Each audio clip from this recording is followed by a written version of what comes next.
Okay.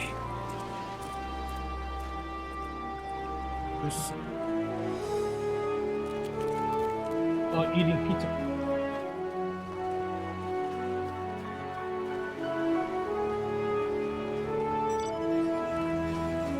Guess I'll just do some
Really?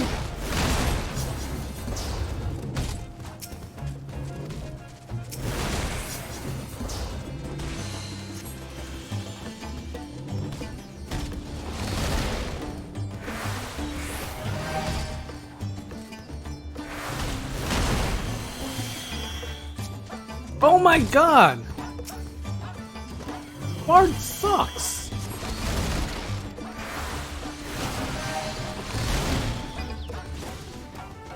This Bard can't even kill a freaking elephant. I think he's just trolling. I'm trying to do the quest. Hope he don't.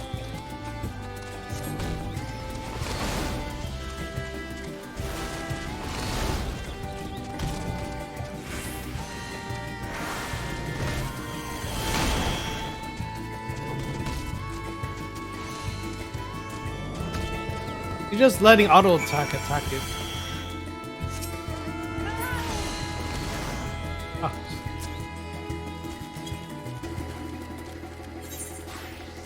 God damn asshole interrupted my attack to like my cutscene 5 times in a row.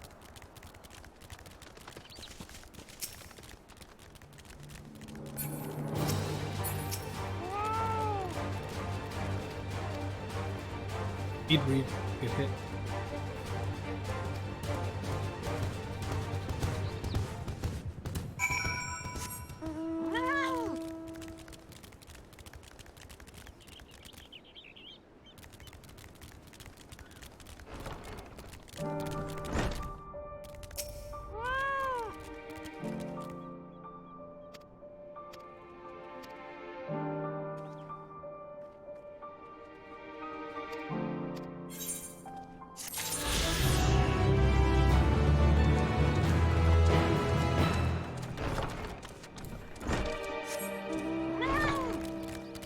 Got one ether current.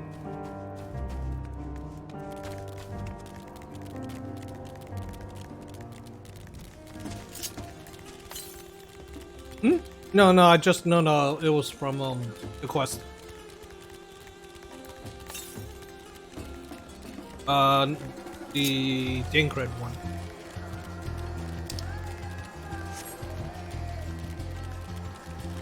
Mazda Han.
Yes, you do.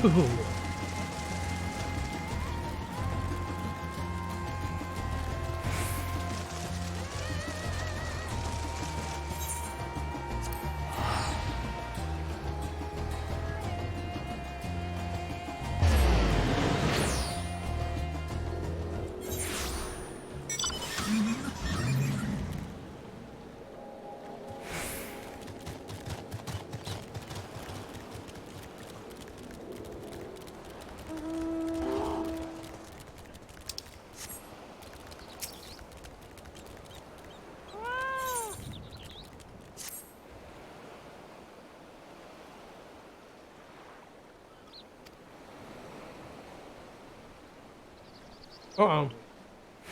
Nope. I'm in close. I'd say about maybe 30 minutes to an hour.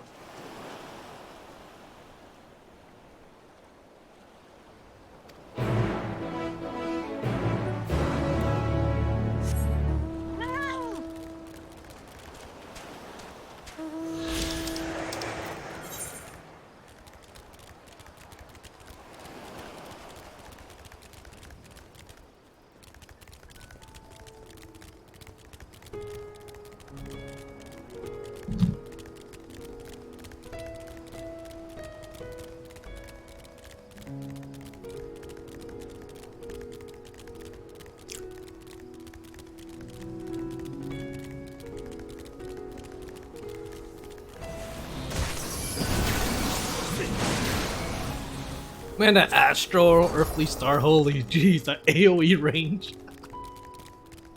You know that giant Etherite plaza in Charlian? That's how big it is. That's how freaking big it is.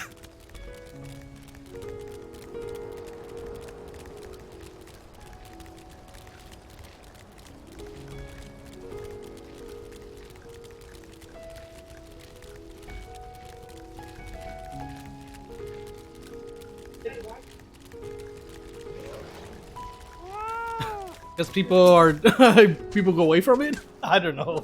This is hilarious. That's like one of the weirdest. I mean, actors are happy about it, but it's still like hilarious how it just happened. You jump off the platform. That's how you missed it. Jump off the platform.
Wow, that was an easy. All I have to do is go to one place, look at 3 things, and go back, and that's it. There's nothing.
tell this a quest to carry crates.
Wait, earring is $3.95. I'm just looking at the coffer and the one you get. Okay, the gear is $5.15, but the accessory is wait a minute, that's level 7. Come on, no, these are level 72. Doesn't look.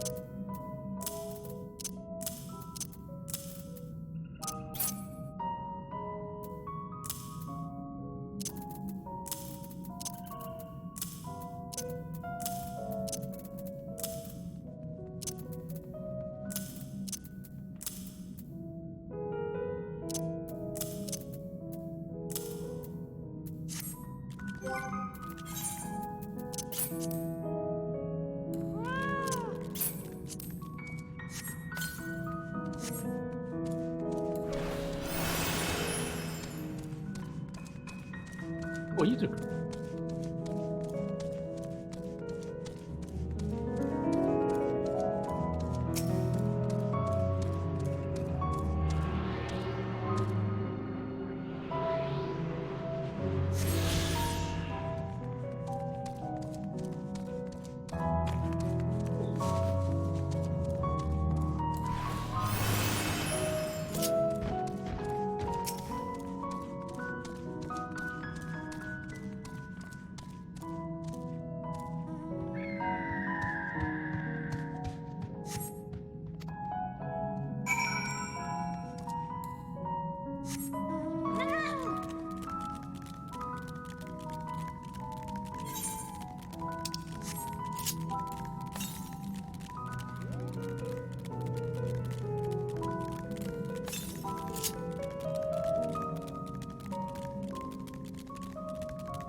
Remember those tomatoes, man?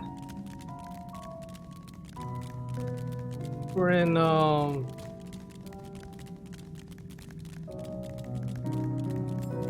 P&M 20.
Okay, that is the longest Easter egg.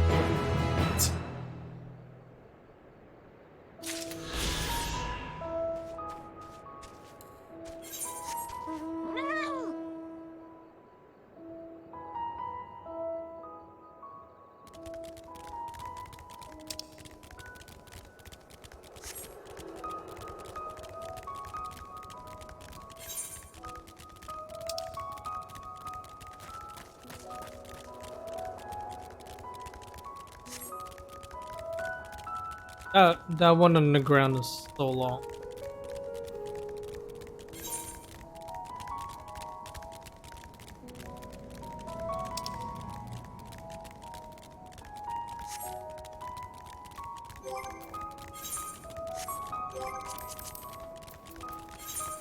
I found 5 and 2 quests. 5 and 2 quests. And underground is 2 and 1 quest.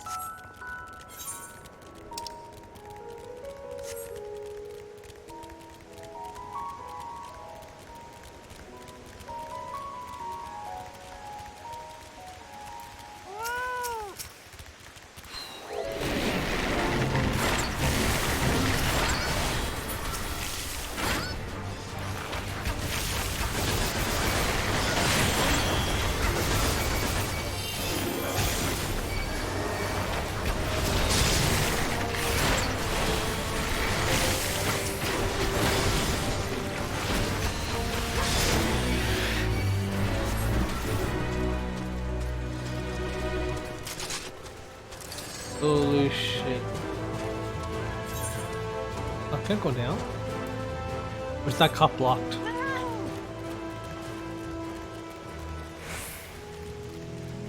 That giant crystal like in the middle of underground. Charlene Hamlet.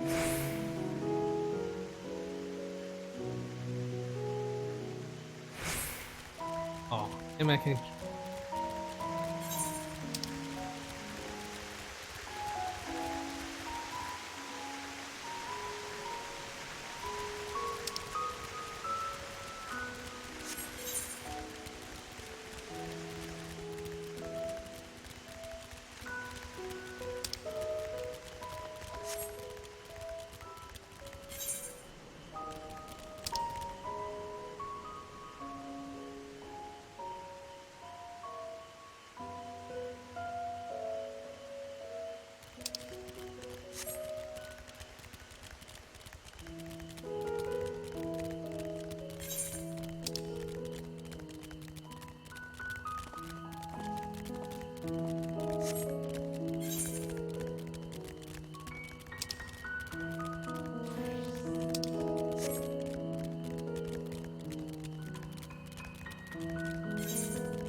Jump off. You jump off.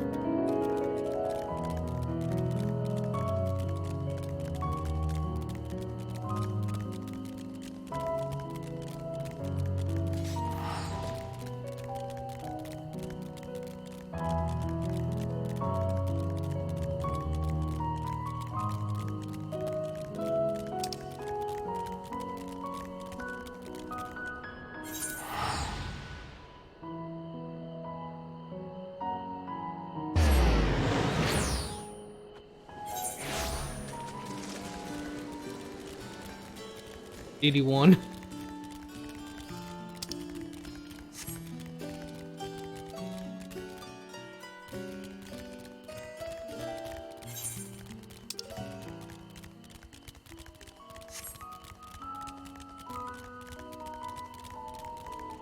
Oh, the floating jellyfish.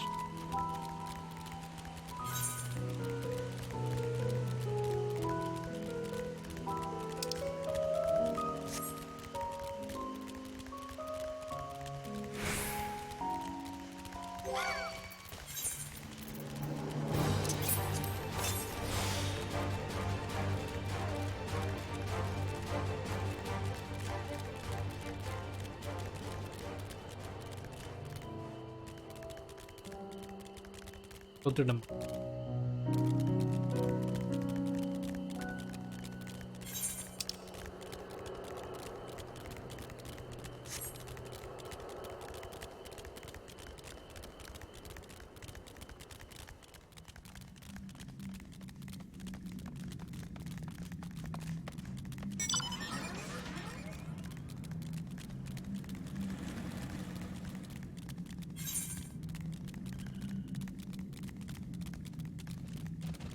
Getting close.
Ah, damn.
Yep.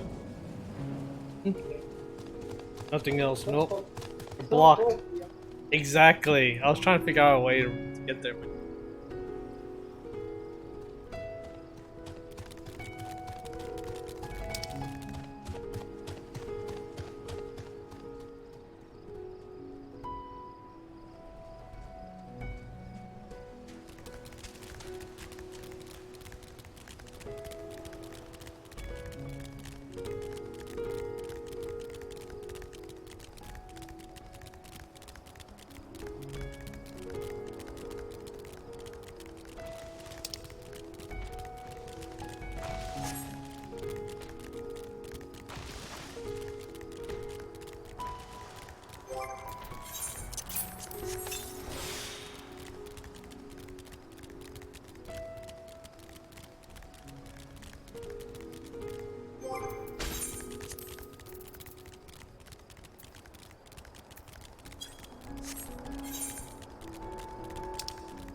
The little Naka that could. Oh, gee.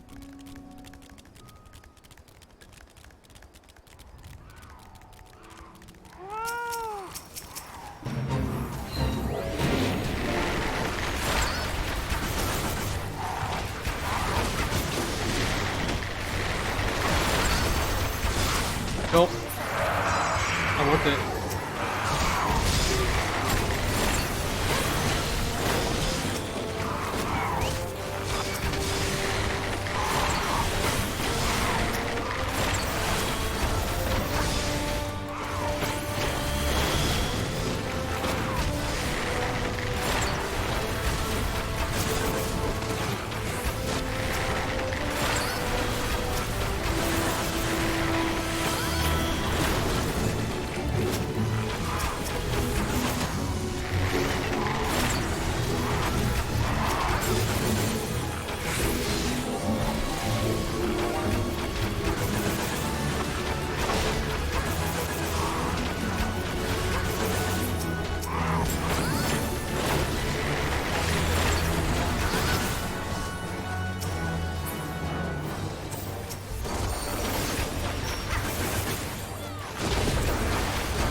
Full Pedal Alchemist, Risky Return. So just a triple parts? No, that's part 2. This is part 2. Yeah, no, but still, this is part 2. The part 1's at the top. Yep, I'm in the part 2 right now. Oh, Risky Return.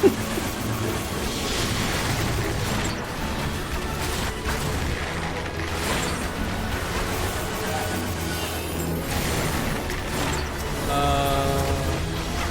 have no idea about that.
Aiden, right, looks.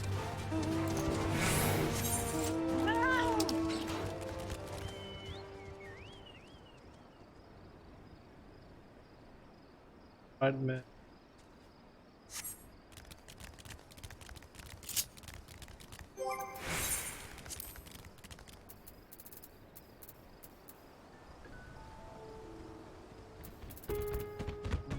And 30 verses.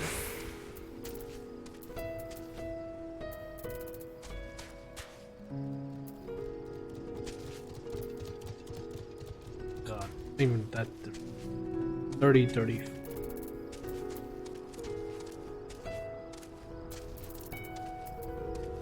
And comb.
hit hard.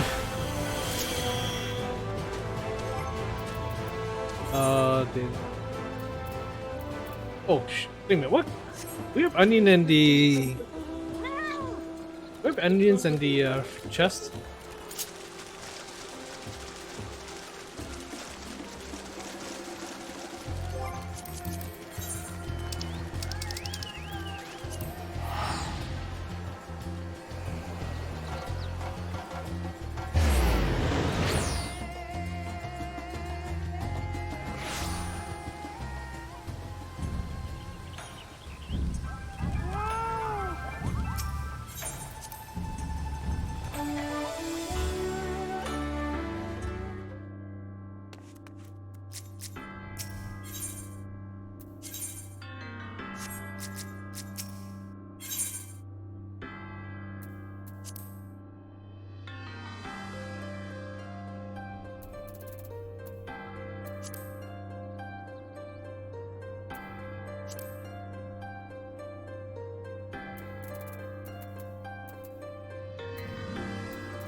Hey, you guys want? You don't have one onion left in the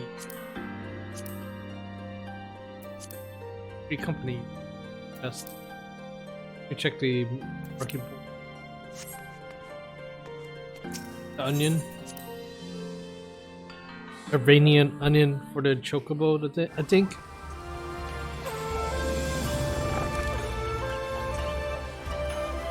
There's like none right now. Oh, I needed to level up Happy, but let me check the market for skaters.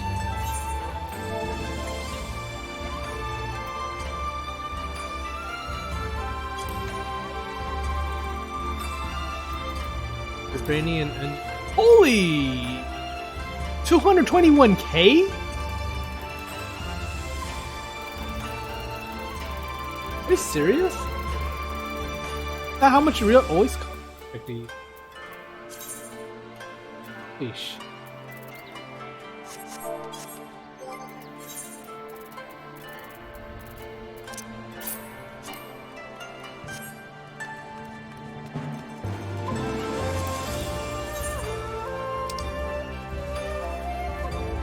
Oh no. No. But I was like, no, I was just looking. I didn't expect it to be that expensive.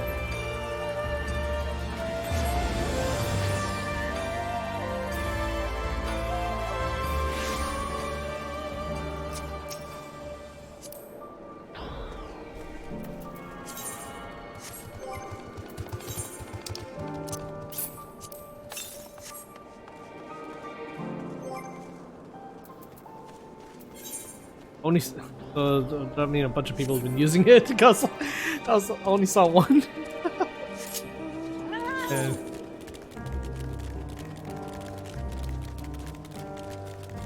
oh, I thought when you mean a bunch, I thought you meant like 20 or something.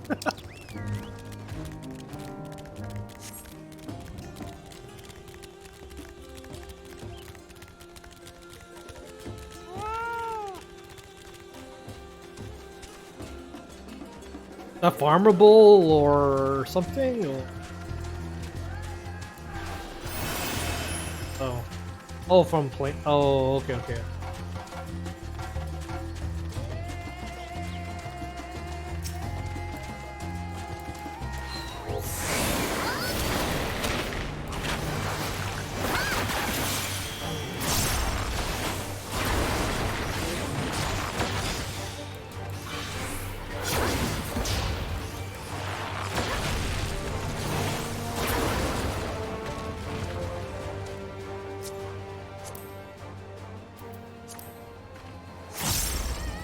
How come Happy didn't level up? Oh, never mind. Oh, yeah, the X.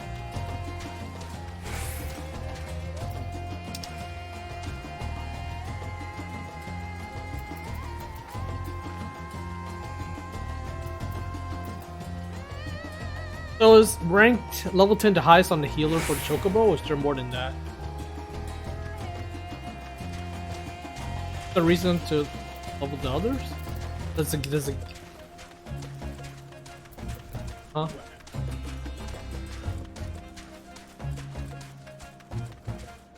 Oh, I mean, just put him as healer. Like, you know.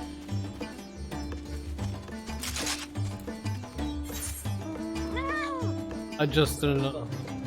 Because I heard that the higher level they are, they're much better they are. Hoping. I just didn't know if it means like they get new skills or.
No, Happy's only rank 11, going to 12.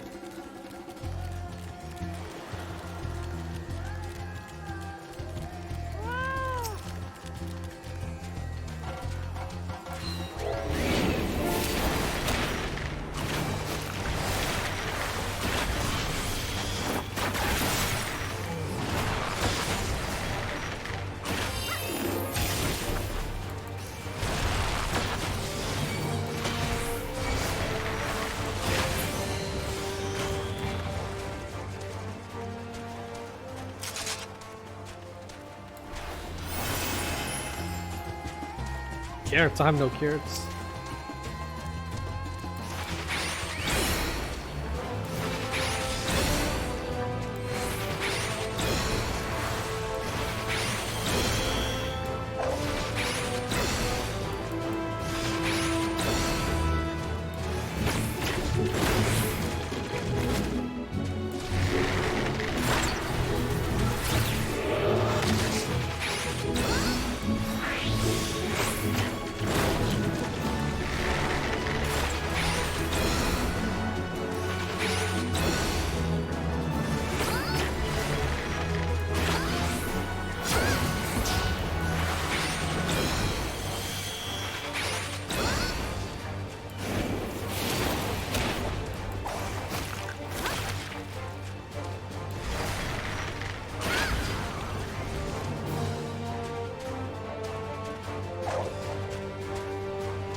Yeah,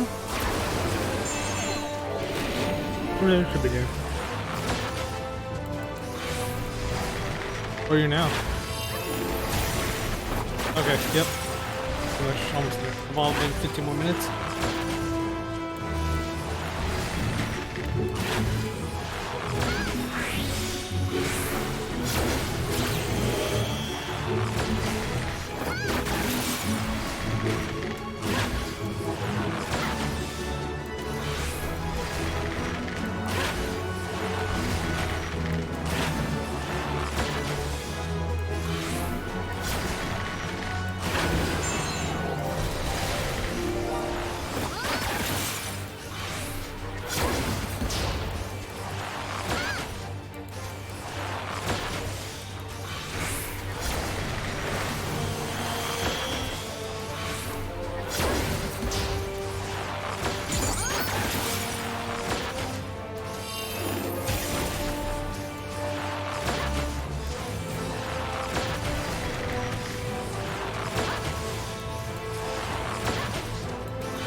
I did put it in the FC stall.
Scavenger.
Oh.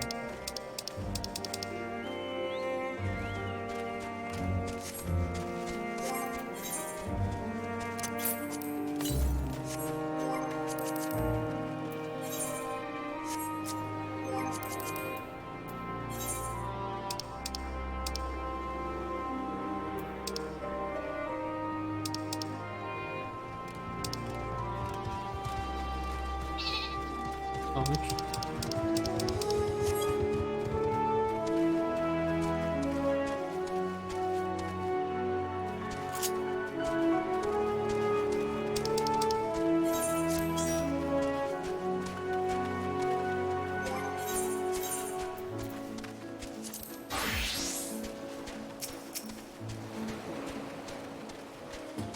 That far already?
About to do the leveling dungeon.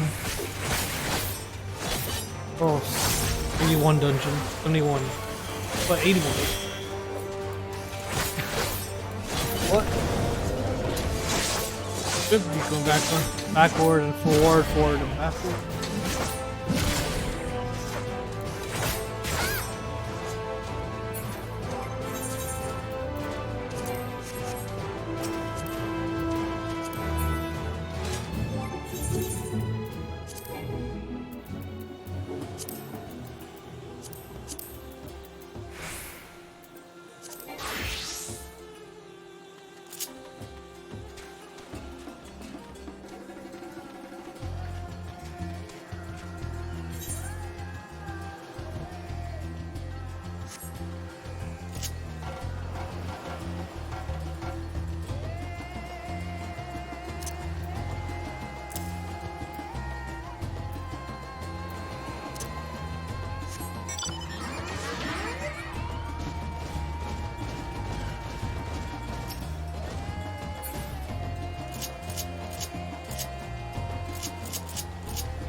Wait, I didn't even see that.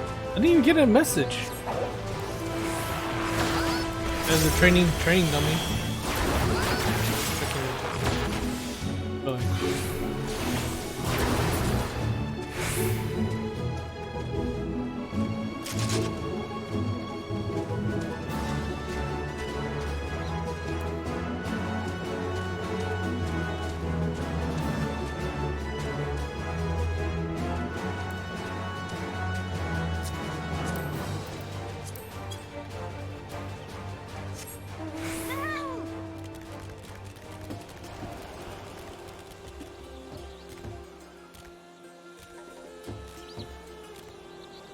I'm jumping around my fat cat.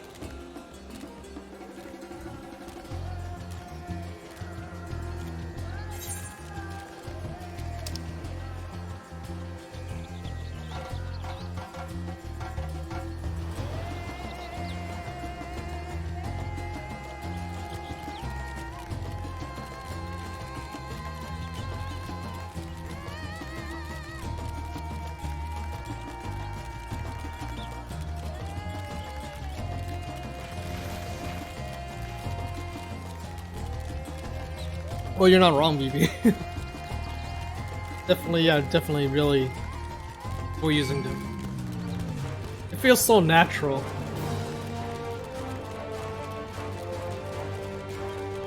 Oh, no, I never did get one.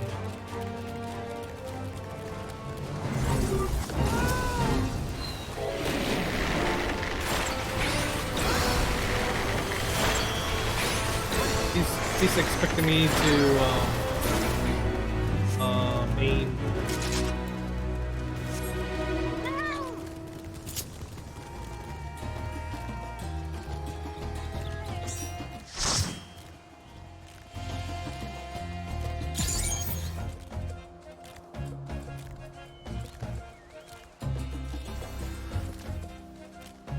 Oh, so you made it.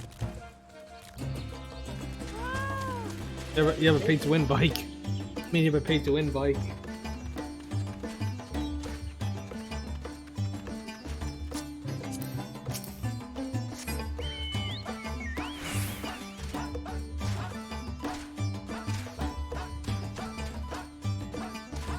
Sun glitters like poking lasers at me.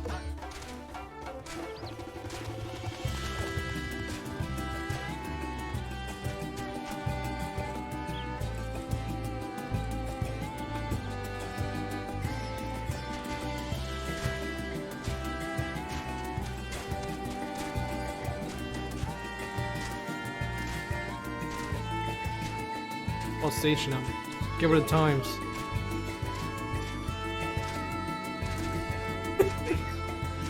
Running ability is pretty damn strong for mitigation. And you actually move around so you get your ass faster. Yeah.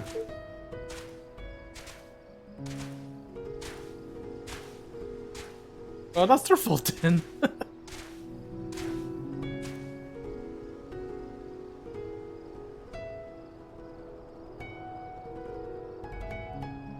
Yeah. I know. What? Oh yeah, well, that's true. They probably touched the death zone in near in the near one with that girl. Change you? Use it. They'll probably run to the death zone.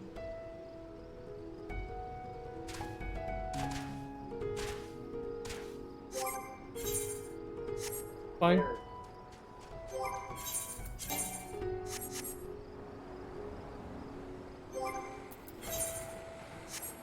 We start getting Materia 8.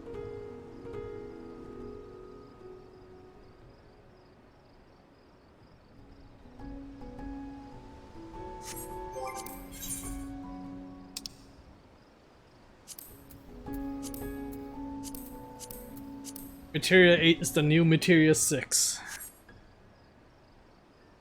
There's 9 and 10.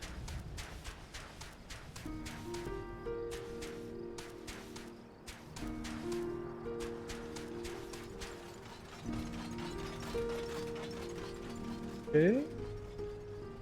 Weird looking mount.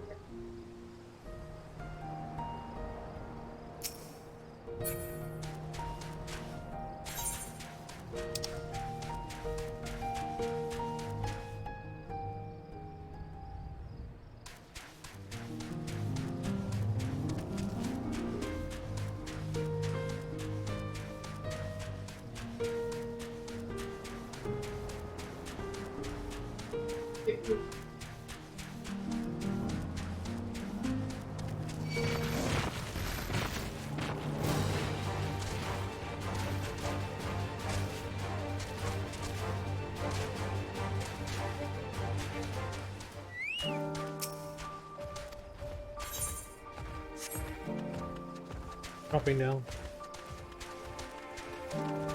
1.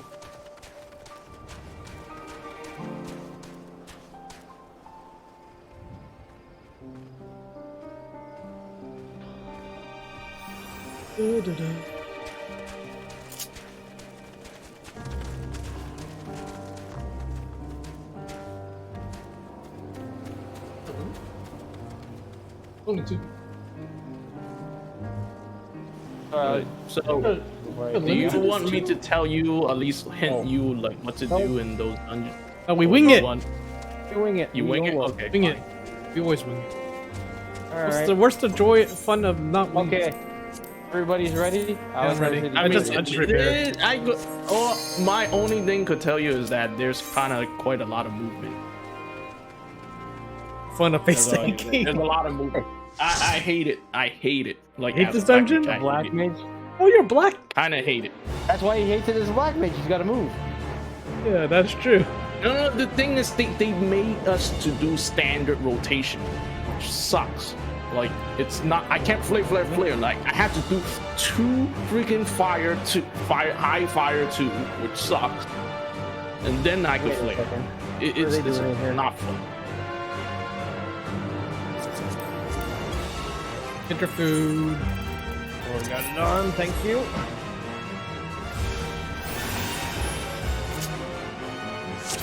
Just This pull to music the end. feels like a combination of 6 and 7. Wait, wait, we have come the on, bus NPCs two? with us? Oh, yeah, that's right. Okay, you said pull to the end. How do I know where the end just is? pull to the end. There's at least 2 packs. I think How do I know the where the end giant. is?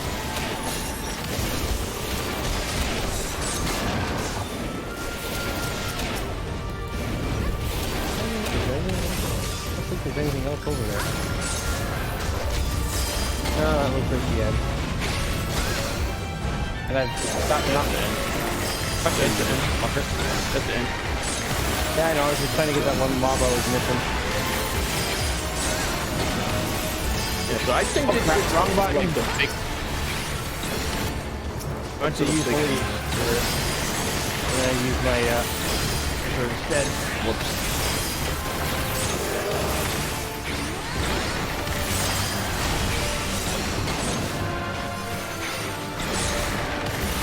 It doesn't seem a little fair to be having NPCs with us right now.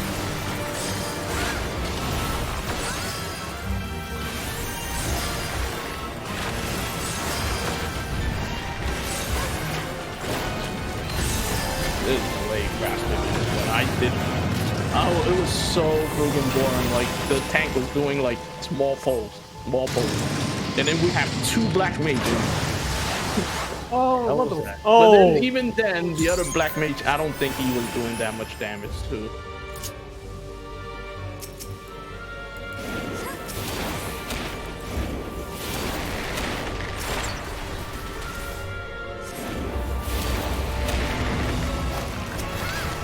I'm guessing this is the end. Yeah, I think that's it. Put it right here. I'll just do this. No reason not to use hollow. Oh wait, no, Get I it want. back by the end. he's hollow. I did. I meant to. There's no reason not to. I mean, he's gonna get it back by the end. It's what, 6 minutes?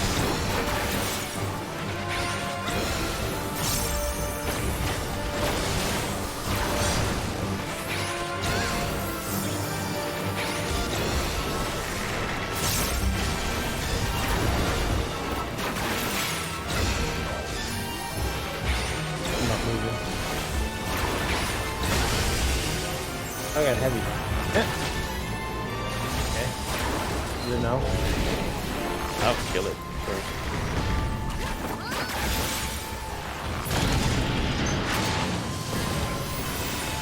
Maybe back shield. Us? Oh, Yep. first. Okay, so I think I know what the bosses are gonna be. Hello.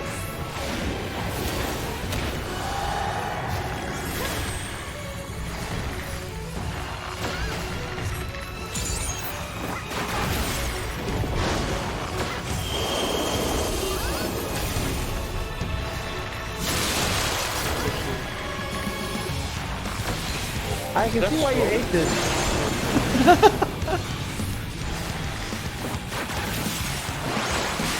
Wow. Holy shit! He's playing to me by now. Marley's Black Mage.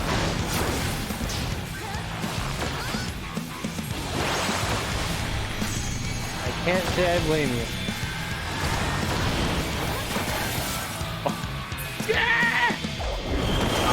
Oh, fuck me. That guy's still going in. Damn it. Oh, come on. She can do an AoE turnaround.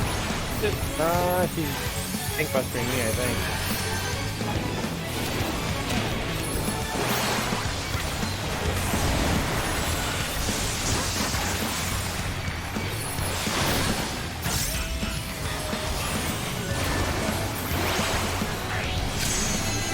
Oh! I don't like the wrong playmate.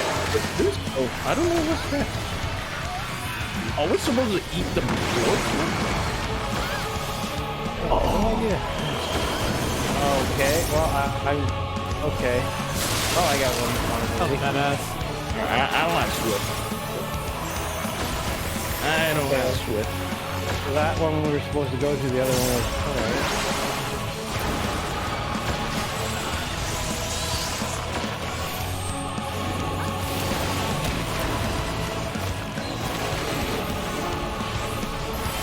There we go. Shit. I'm gonna see if I can eat The the stacks still have a timer, unless that timer goes away eventually.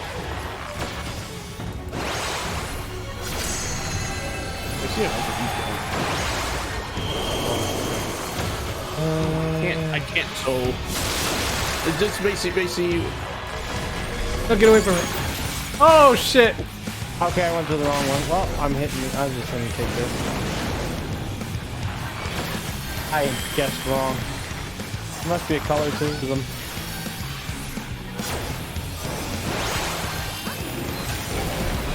Yeah, just a lot of movement.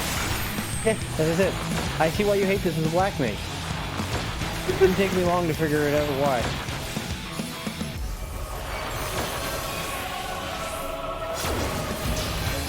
Stand in the bubble if you want to.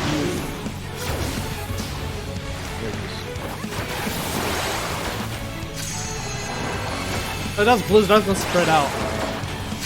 Oh, there's okay, Thunder. yeah. I don't know what. Oh, Thunder. I think I get inside. Oh, what the? Run it.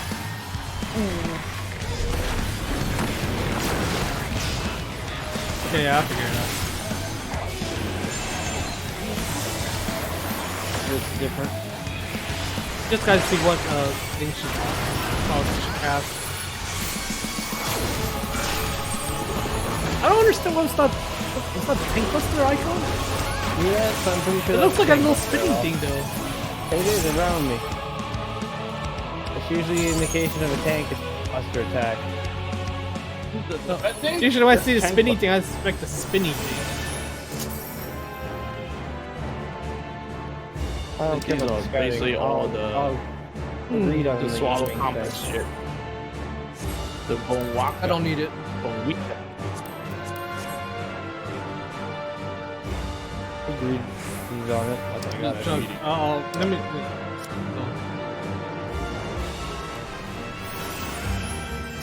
Interesting enemies. Yeah, that is right here. It doesn't look like I can go anywhere.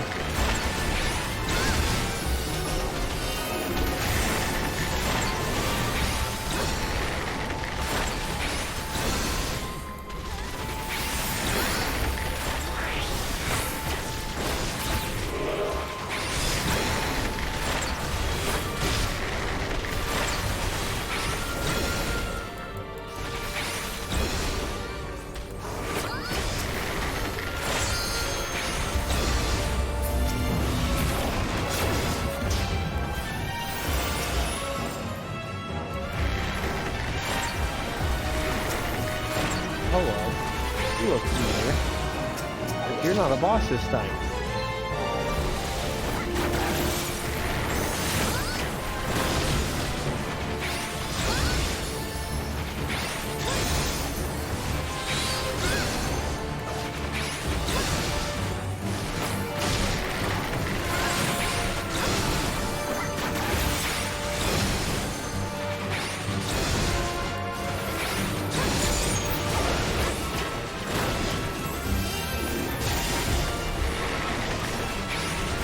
Mitigation. They're all on cooldown. They're all on Taking cooldown. things on fear. I Rampart just about to come off cooldown. They're like taking everything fear. Hey, look, fending. Oh, like my sentinel was down. I didn't have Rampart. Eltron, I don't think I had the gauge for at the time. You're invincible. Oh. It is.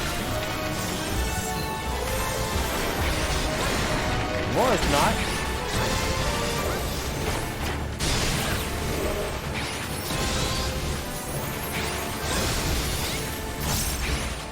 Off.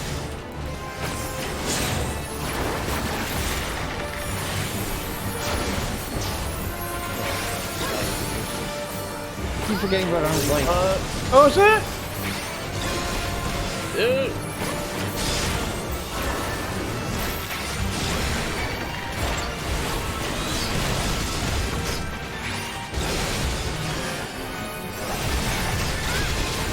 Oh, I tried. I can't do it. You're taking too much damage. Too many. No. You tell me to pull everything. No. You're not using cooldown. Yes, I am. I can't use them when they're You're on just cooldown. tanking that shit.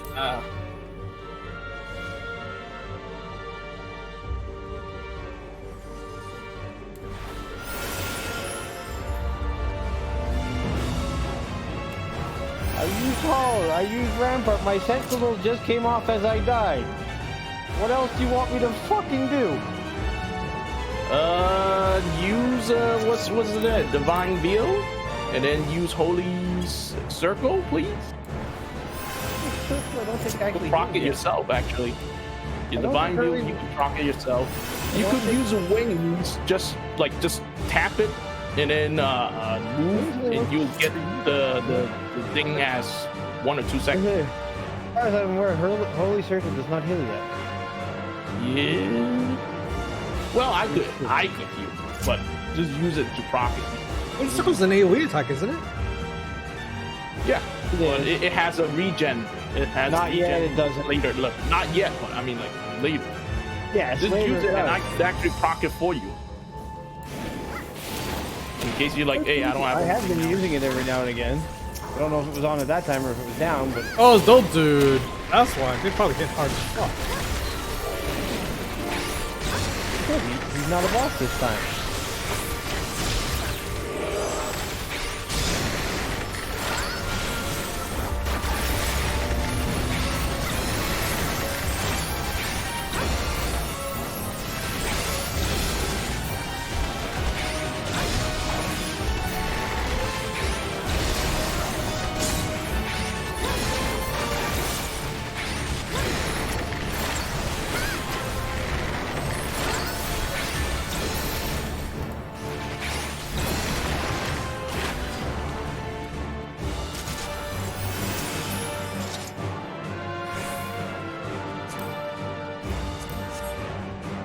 I need an upgrade for you, Cash.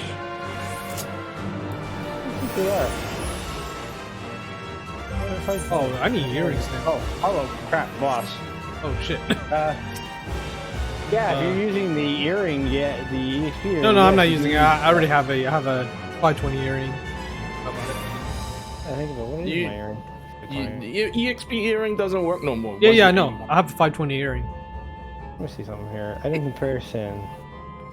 Critical hit. It's basically the exact same of what I have. Stats and everything.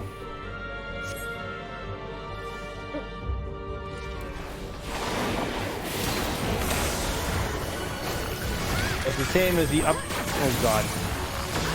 That's the tank clutch. It's all Rampart.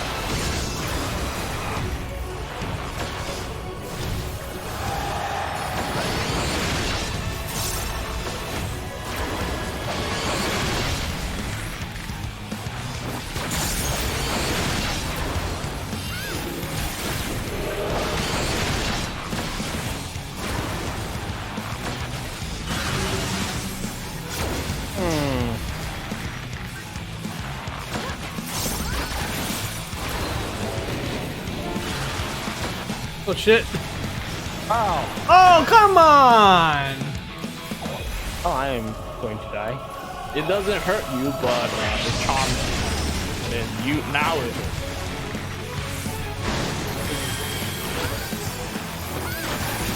Okay. Oh, I probably shouldn't have looked at that.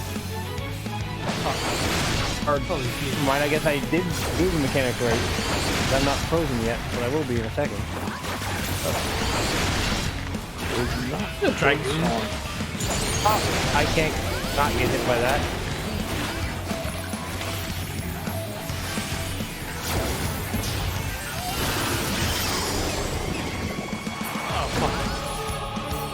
Okay, so I'm going to be confused in 8 seconds. Wait, what? This one right here. This one. You say this one, you have no indication which one you're attacking. The one that doesn't move. One doesn't. Oh shit. Oh. Okay, I can't target it. There we go. I could not target the boss. No, ow.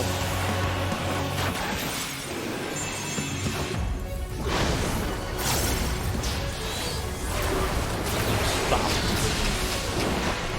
Because you can avoid that, right? No matter what. Think so? I'm trying to keep moving. No. Wait, why am I getting this?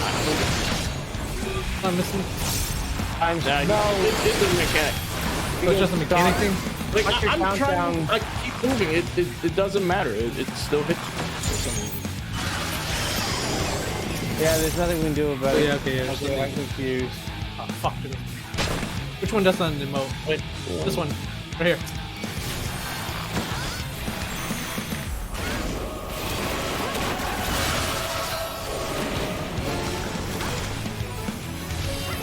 Away.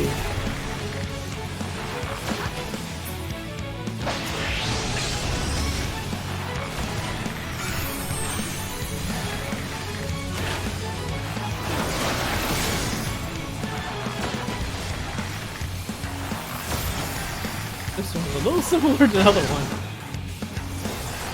Just stop as long as you don't overlap each other. Yeah, just overlap. I'm spreading out. Yeah, you don't want to stay on top of each other.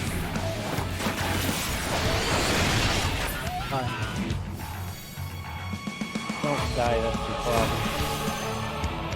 I'm stopped. Casting. Aiming. But us, Harleys. Let's see what that. I don't need a pansy.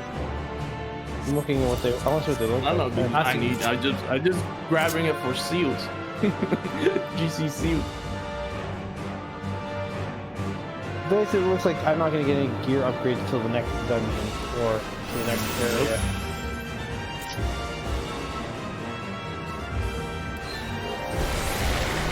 Assuming you want me to keep going, right?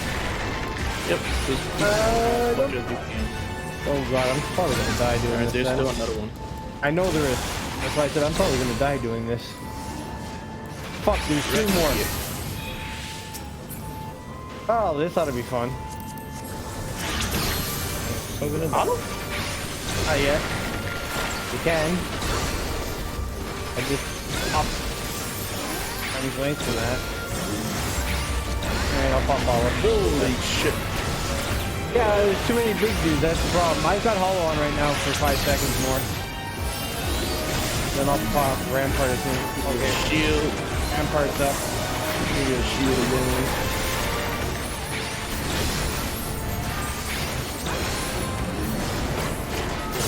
Big two. That was the thing, like I seen the one thing, it's like, oh shit, there's another gunship.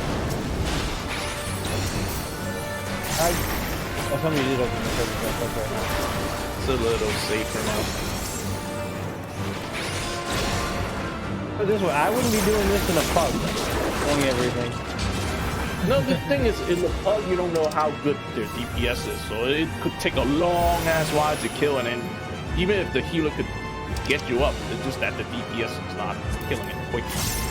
Yeah, I rolled a 69 on that katana.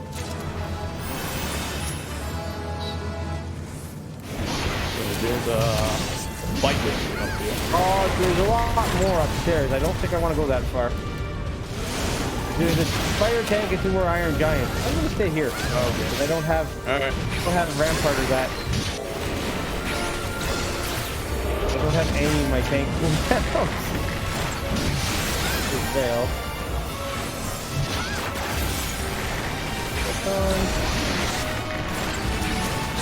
And I wish I could use stuff on a lot more, but it seems to use a lot of my gauge compared to what I'm making.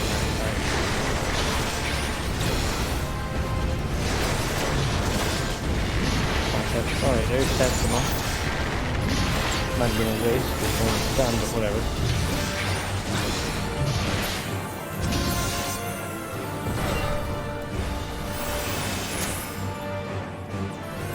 Iron guessing Giant that's in our the last tank. boss. 2 Iron Giant in the tank. Yeah, that's why I stopped. Wonderful. Fuck that nonsense. If you want to do it, you tank.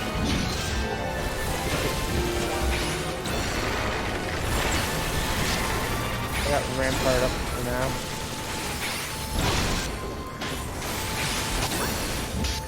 I wish Holy Spirit or Holy Circle was healed right now. That'd be nice.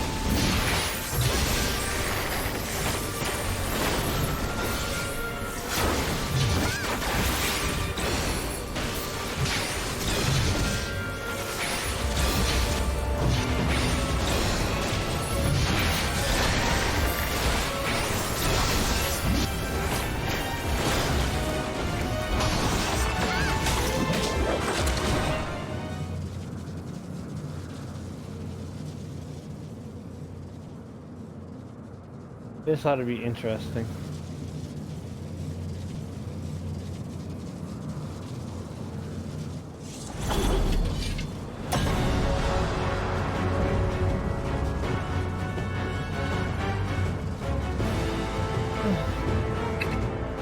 I was half expecting these 2 to be a primal battle, not like this. Actually, I kind of agree with that. I would think it would have been a primal.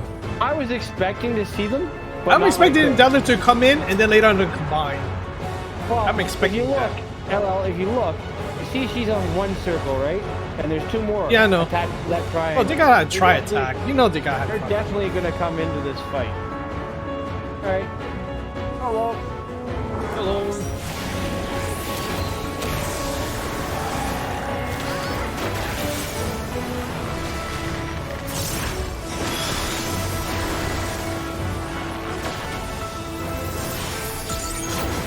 My recommendation: kill the big one first. Isn't that the one that Oh, the heals time freezer? or revives? Yeah, you talking Well, about now they got the smaller one. Wait for this. Now you attack it.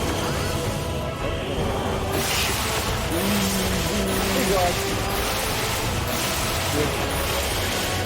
Stay out of this or something.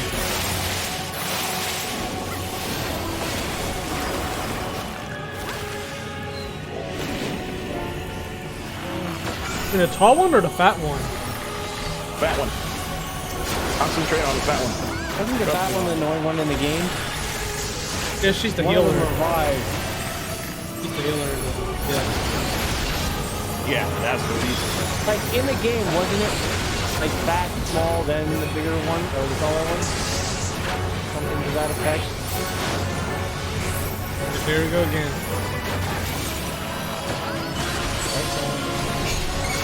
Oh god, wait, what? Why did I turn that off? What? Focus on it.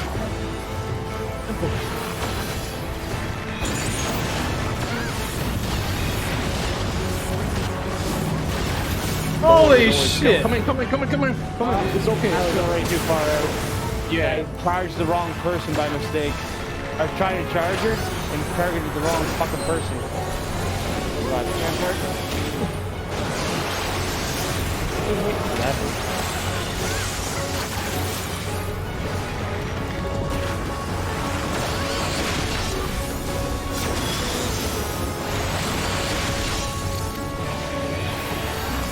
Oh, go for it.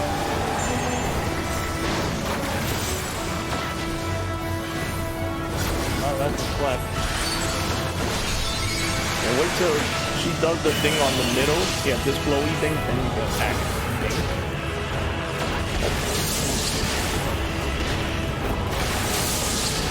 Ah, so much movement.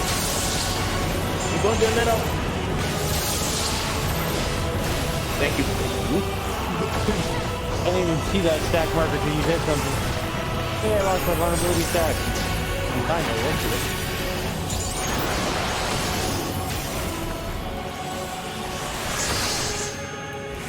Luckily, it doesn't seem like I have to attack the other one. Yeah, not now. No, I mean, I haven't lost aggro on them, that's what I mean. Oh, no one's attacking them. Oh, I'm not attacking anyone except for Yeah, but you're healing with technically full aggro, or should. It's true. But I'm not attacking the other one.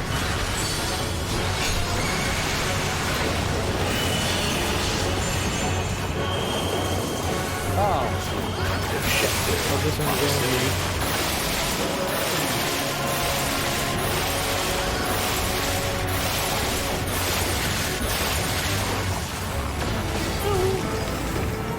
Yay! Yeah, we had to kill the fat one just because it heals. It will heal everyone, and it will resurrect. Yeah, Fight this. that's like the game. That was the whole gimmick in Final Fantasy 2, wasn't it? I don't remember. Yeah, just like them before. I think you had to kill them in a certain order. Basically, it was fat, small, and then the tall one. The fat one had to go first. That's all I know.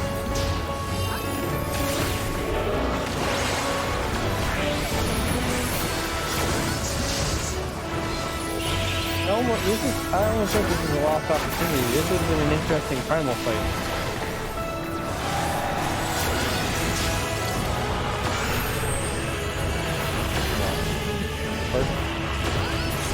They go down really quick after the Level up. I guess I hit 83. Hey, there's a Reaper. Interesting. Yeah, that's right, it was a delta I see attack. the sickle. Oh, I'll roll on it. Wait, roll? Straight roll? What? That was fun. On you. Cutscene. The fight was Yeah, fun. excellent cutscene. Yeah, that was fun. Interesting mechanics. A lot of them. Ooh, damn it. 30 and a 9. Oh, come on. I got 20. Looking weapon.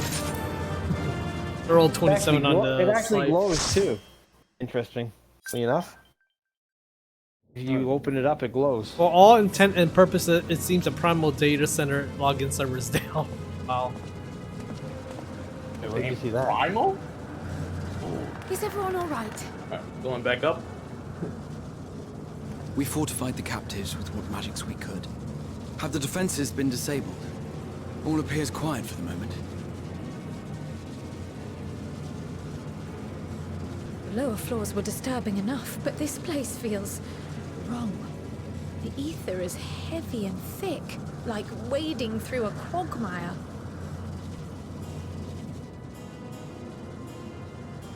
I believe we stand in the tower's beating heart. What sayest thou, Stola? I see it. Ether siphoned from the land runs up through the spire, flowing to a single point. This is the core we seek. Yet something is off. As large as this structure is, it siphons far more ether than is required to sustain it. 'Tis as if the core is feeding on the energy, consuming it. I need to take a closer look.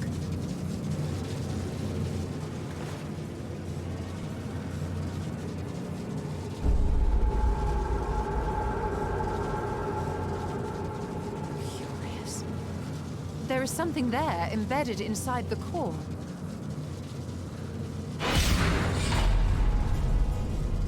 A man's limb.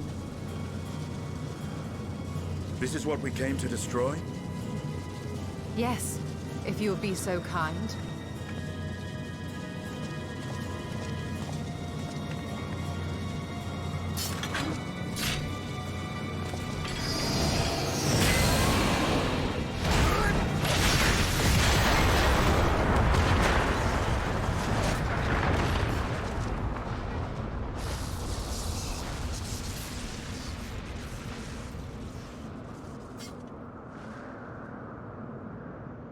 And that should be the end of it.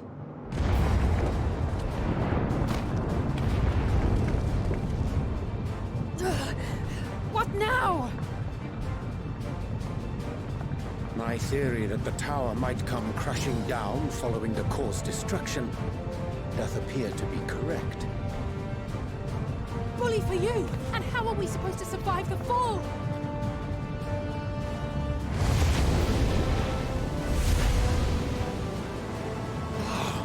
What of the prisoners below? The floor beneath our very feet dissolves. Brace yourselves! I pray I'm not too late.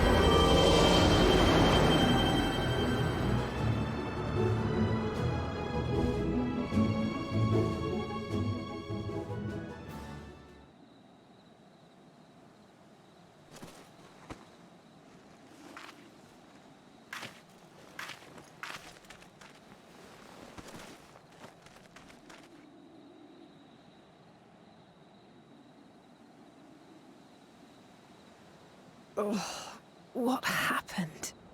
Where are we?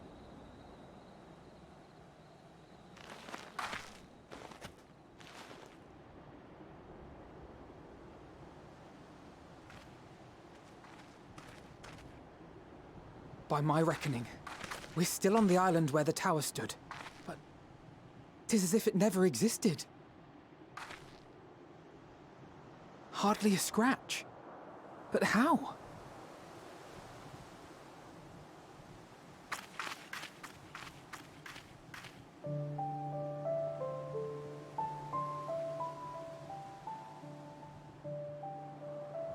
Raha wove a levitation spell at the last moment. Large enough to catch everyone, it would seem.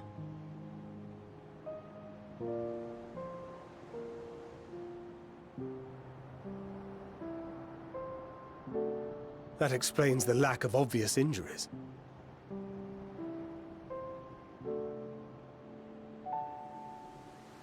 The expenditure of so much ether has taken its toll. He will need plenty of rest, but should otherwise be none the worse for wear.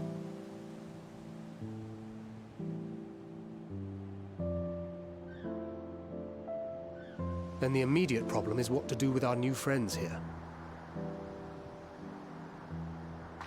They'll be much changed for their time in the tower. Even if their bodies are intact, I doubt we could say the same for their minds.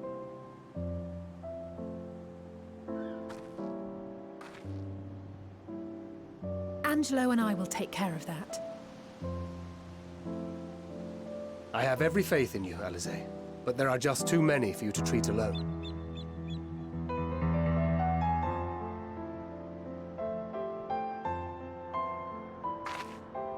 We'll send at once to Eorzea for more porksies, and call on the local mages to lend a hand. Hail, Scions! We were watching the tower when it simply disappeared. What happened here? The threat is banished, and thy people delivered. They are, however, in need of treatment, and we of a secure locale and helping hands to assist us in its provision.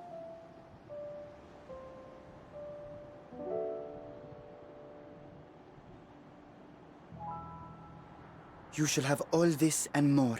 Come, let us convey these unfortunate souls to the city.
Wait, so you weren't able to go inside the dungeon until you clear it first?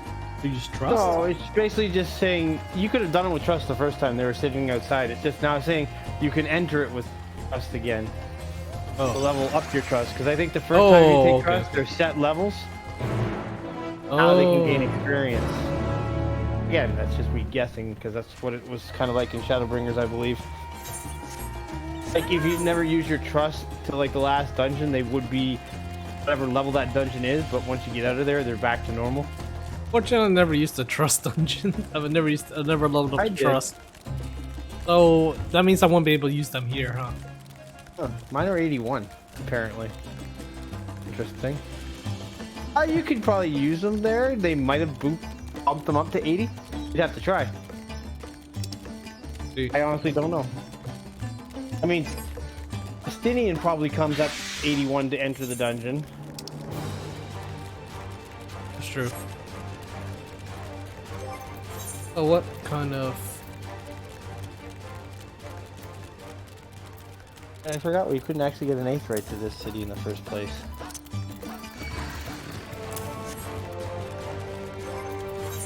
Yeah, this was bigger than I thought it was.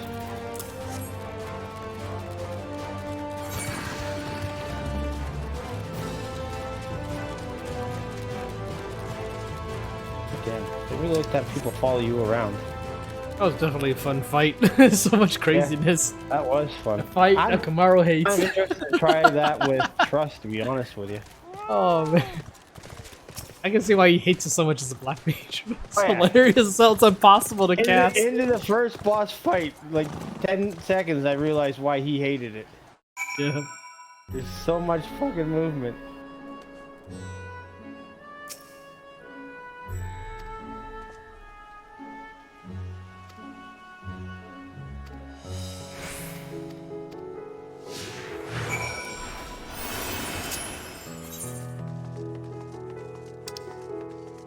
Thanks.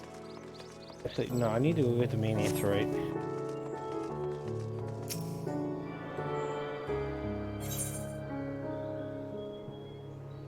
Oh, I'm on the wrong page. Why am I on that page?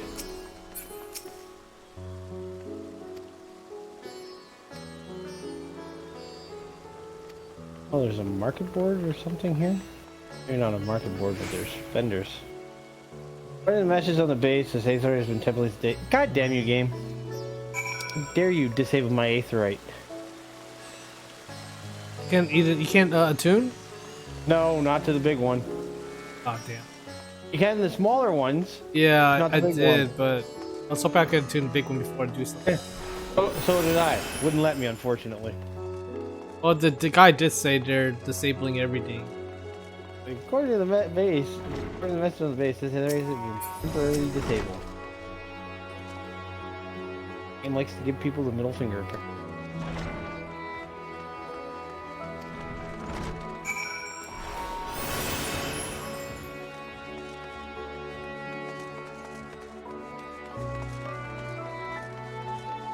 What do you get for following LL? I see you have a wind See up my potato invisible behind you. Estinian? Yeah, you know what? I'm gonna touch this aetheryte before I talk to him.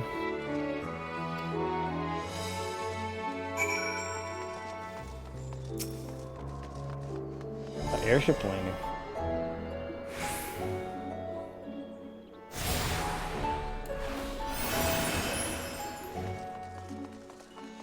Where am I going now? Wait, what? Okay, never mind. It's a blue quest that was leading back that way. I was like, wait a second. Alright, off to the right here, there's an aetheryte shard. Yeah, are you doing those little quest bubble things, or are you just skipping those? Because I haven't done any of them. What?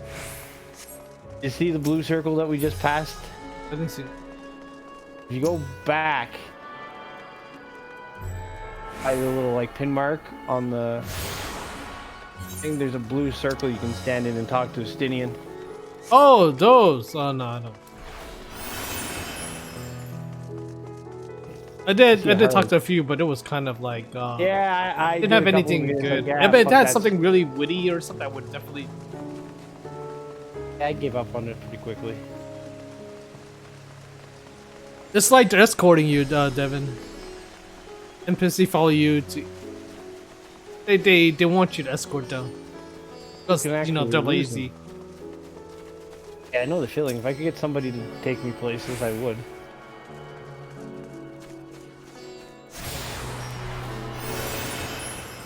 I'm just a glorified errand boy. God damn, everybody's blocking. Just hit X button, LL. You'll target the NPC no matter what. Yeah, I do. I'll hit F12. I'm not on PC, so I can't hit F12.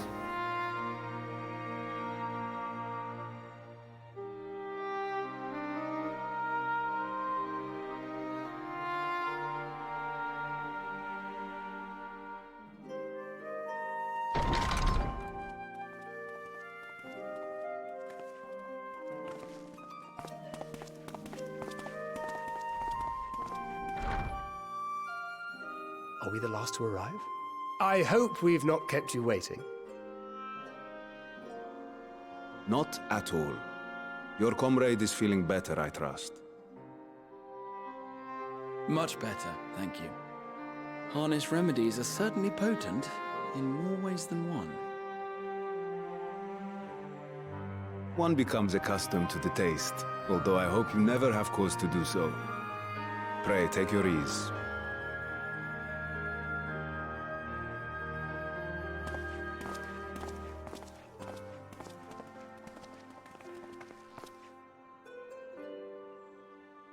Full glad I am to see you all unharmed.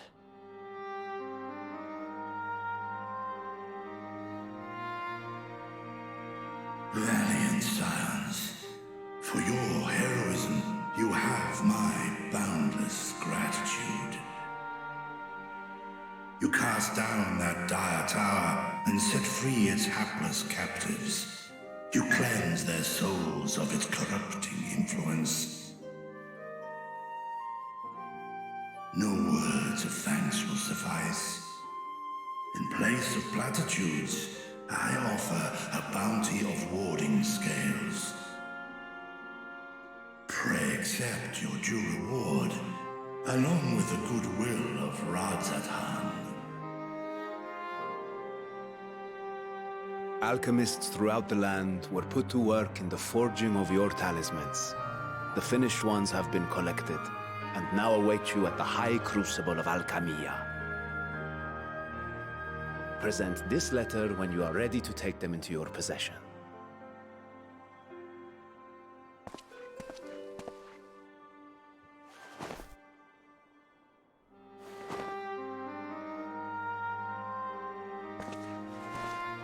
We are humbled by your generosity. Know that the inventive wisdom of Radzat-Han will be vital in restoring serenity to our star. Every single one of those scales came from you, didn't they? You must still be in such pain.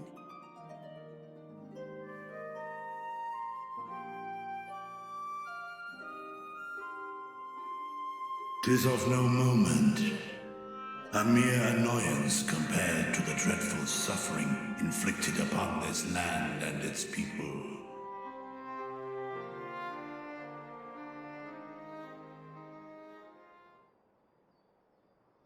Albeit brief, my involvement in the Dragonsong War afforded me a glimpse of the myriad sorrows which consumed both dragon and man. Though you were half a world away, such tragedies as befell your kin must have affected you deeply.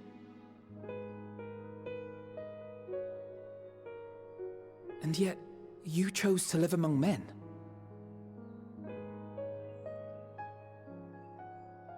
In the age when that conflict first bloomed, my choice had already been made. In some distant place, man slew dragon, and dragon slaughtered man. Yet no hate could I muster for those smiling faces which did look to me for guidance. Not even my brother's righteous rage could rally me to his cause. I huddled here, secret and still, hoping against hope that which I had built would remain untouched by the chaos and carnage.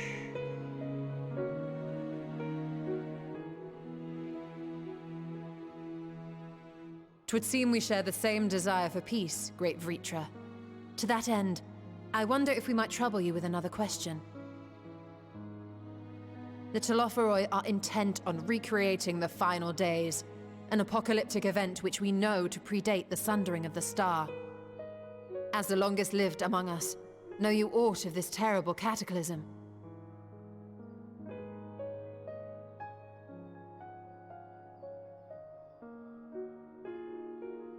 Nay. When war and strife drove my sire from his home, he crossed the great expanse with only our unhatched eggs as company. He alighted upon a shattered source, its 13 reflections long since scattered beyond the rift. Of events preceding his arrival, he knoweth naught, save that which Hydralin hath deigned to disclose. I see. So again, 'tis the inscrutable Hydralin to whom you must look for answers.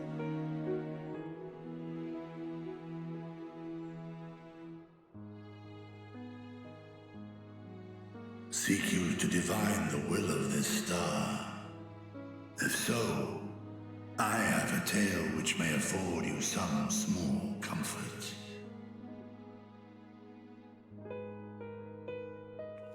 'Tis a story from my youth, many, many years ago. To my sire, I once posed the question, of all the stars in the sky, why didst thou settle upon this one? To which Midgardsormr did reply, 'twas the last bastion of hope. He believed so long as Hydralin endured, so too might dragonkind. Solemn and portentous were his words. What deeper meaning they held, I could not, dared not pursue. 'Tis a stone I've left unturned ever since.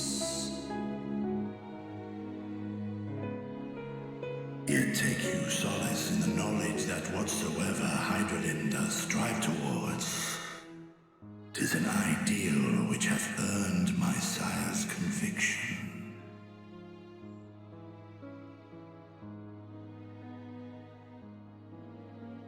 Thank you, Vritra. You've given us warm reassurance in a world gripped by cold uncertainty. While I'm sure we all have a great many questions, I think it's time we collect the talismans and be on our way. Our fight against the Telophoroi is far from finished.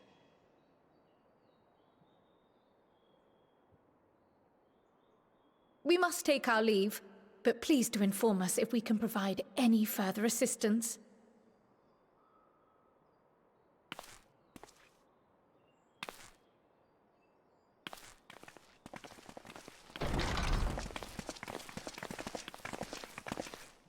Prithee, a moment.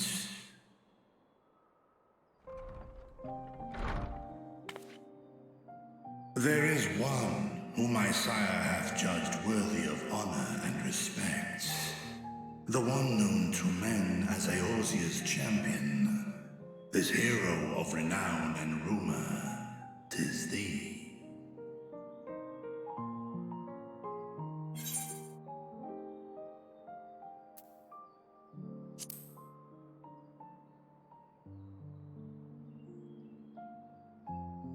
I know of his clash with Omega, and the long slumber which was his price. Yet even closed in sleep, my father's eyes are far from blind. He is watching over thee, watching over this world.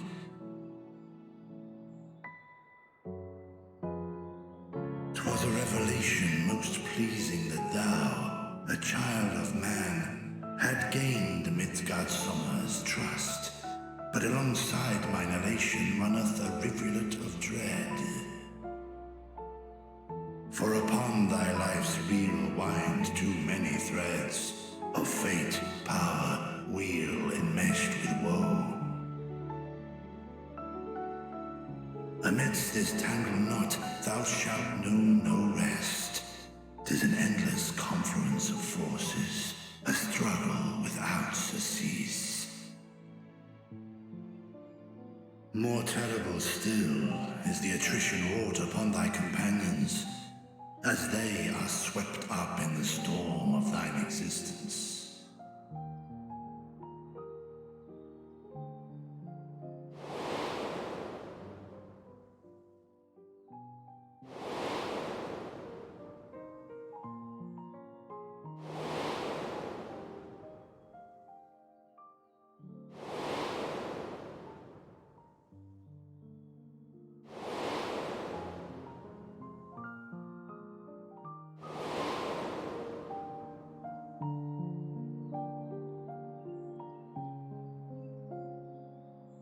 Take heart and protect them well. They will be your strength and your salvation. The hope thou wilt need come the end. Even cowering behind my curtain, I know the suffering of the powerful. I have watched my siblings driven mad by loss. Thus, do I exhort thee to spare no effort to keep thy loved ones safe.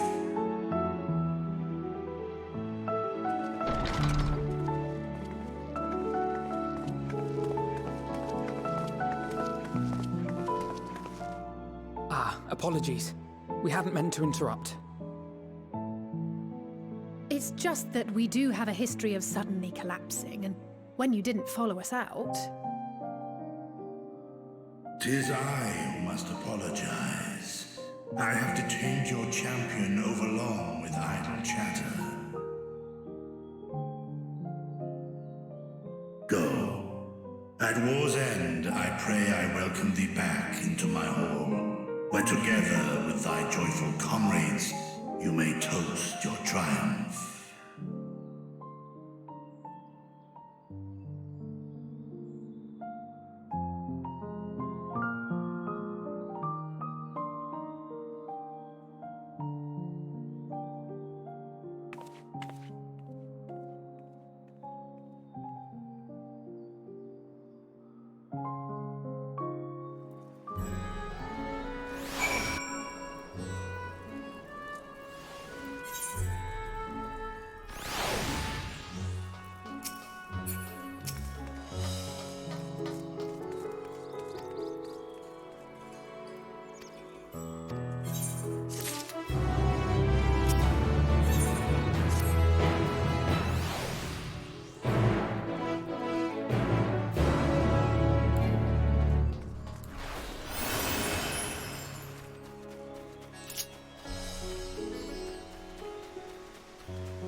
these are the talismans we were promised. Yes, and I made a quick count. There are far more than we could have hoped for. Enough to outfit an entire company of soldiers, in fact. Considering the involved process, that they were able to manufacture so many in such a short span of time is nothing short of a miracle. Once we have distributed them to our allies in Eorzea and the Far East, we'll have a fighting chance to bring down the other spires, just as we did with the Tower of Zot. Or we could use them to invade Garlemald proper, and strike directly at the Telophoroid's base of operations.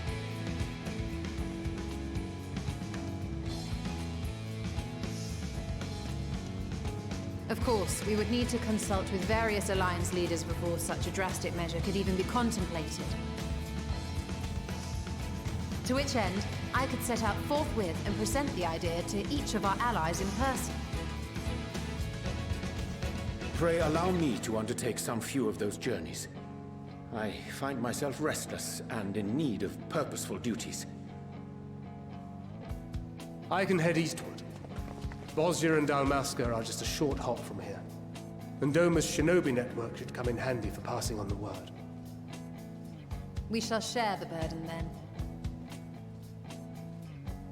Meanwhile, I think it best that you and the others take the talismans back to the Baldessian Annex. We must keep them safe and secure until we've decided upon a course of action.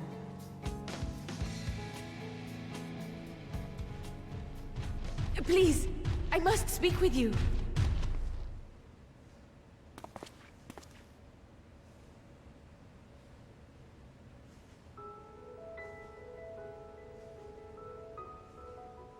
Nidana, you're awake. Yes. When I spoke with the carer at my bedside, she told me that one of the scions, a young woman, had cleansed me of the tower's corruption. It seems I'd been asleep ever since the treatment. But when I awoke and learned you were all still here, I knew I had to come.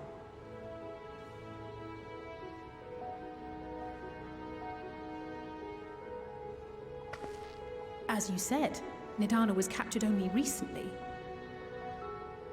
Such a brief exposure is swiftly cured, so I tended to her before we gathered at Megaduta. And I am truly grateful that you did. I cannot thank you enough. All of you, for everything you've done. Destroying the tower, rescuing our people. You've saved Thavnair from an awful fate.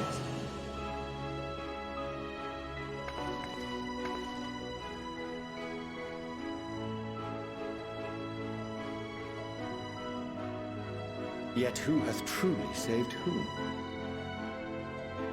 Due in no small part to thine inspirational courage, the alchemists were successful in reproducing warding scales of proven efficacy. Replications of thy work now stand ready to travel across the seas, unto the hands of those who might wield them against this rising evil. The talisman? Is this true?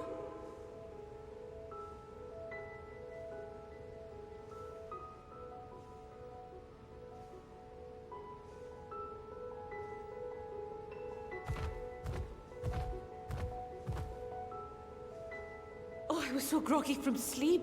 I didn't even think to ask. Oh, our great work sent across the seas. It was worth it. Oh, it was all worth it.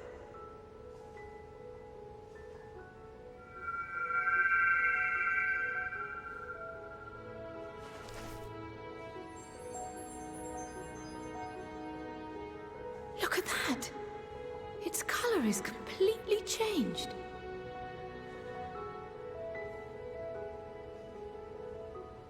What do you have there?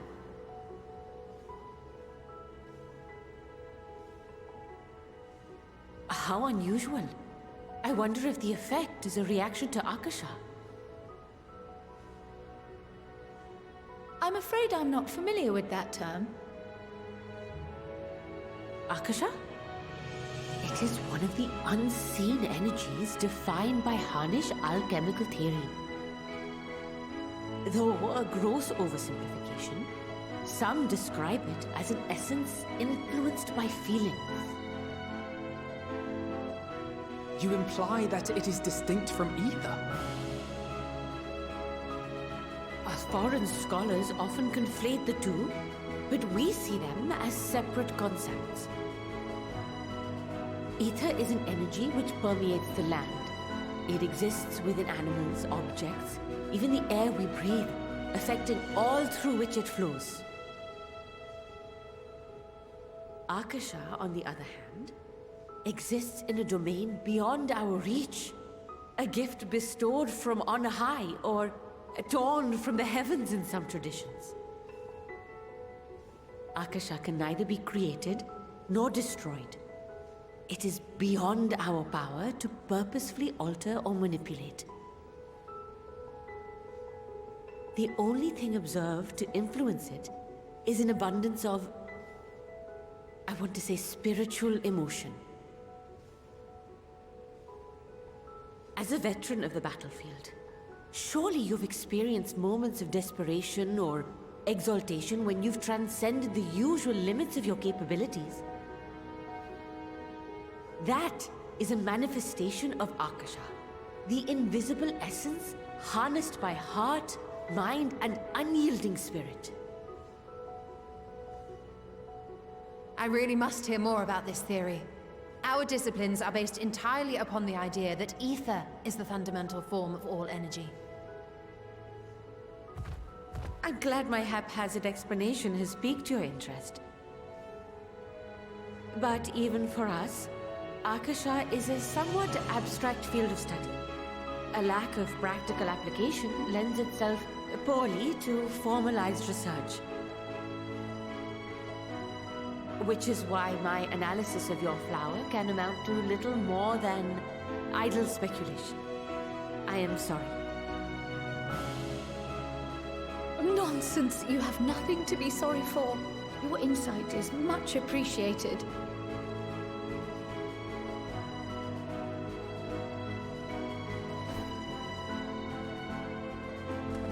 Shall we depart for Charlian then? I will see to it that the talismans arrive at the Annex.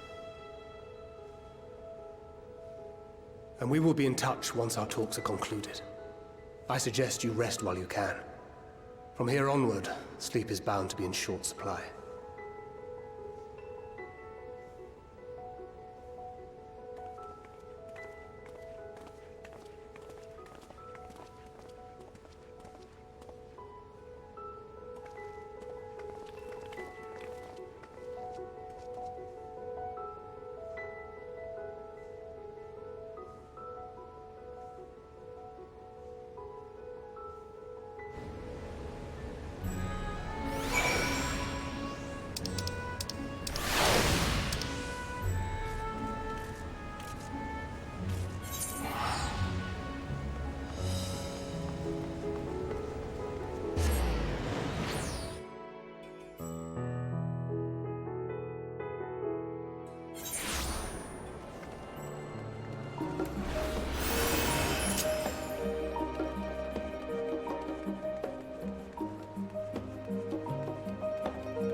Take heart and protect them well.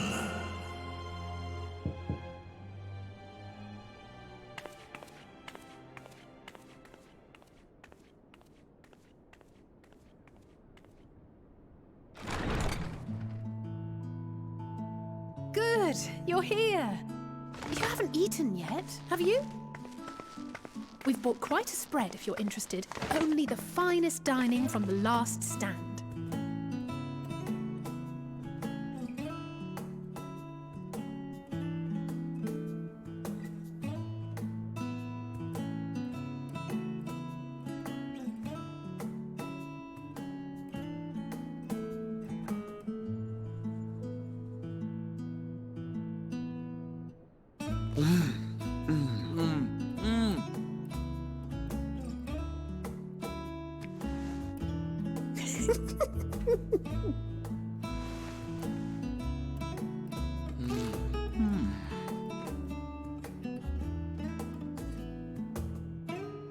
Lest you wonder, we invited Estinian as well.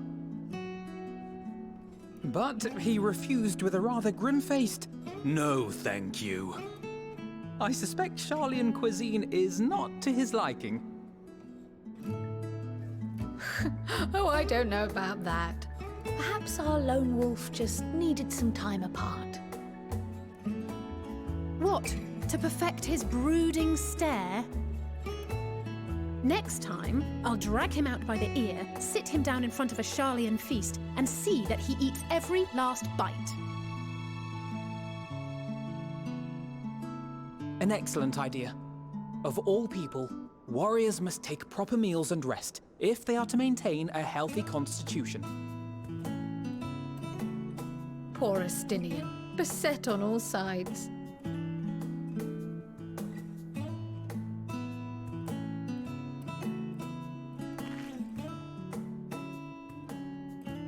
Speaking of one's physical condition, Mistress Cryle, I hear you recently played literal host to Heidelin herself.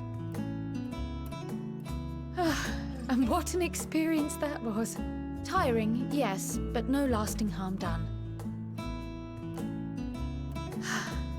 If anything, I should have liked to speak with her longer. I've not felt a hint of her presence since. Heidelin instructed you to carry that flower, yes?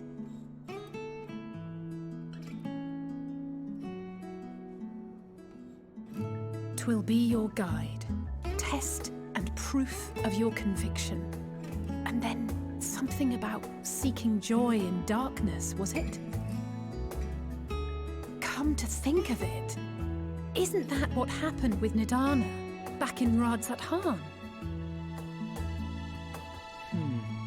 The flower did seem to radiate a joyful glow, as if reflecting the elation we all felt, the relief of a people with renewed hope. Indeed, and in turn, I felt buoyed by that radiance. 'Twas akin to spotting a beacon and knowing we were on the right path. I know we've not yet triumphed over the Telophoroi, or learned the full breadth of the Forum's plans. But even within the midst of our struggles, we find small moments of joy to sustain us. Rare and hard-won perhaps, but it is this pursuit of happiness that gives us the strength to carry on day after day.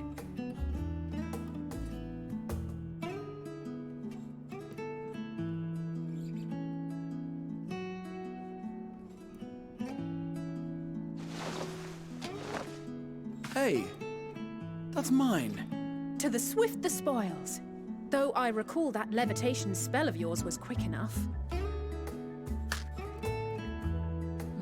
Only barely. And even at my best, I'm still too slow to wield it effectively in battle. Mayhap I simply require more practice with this new magic. You unearthed it from the depths of Numenon, I presume?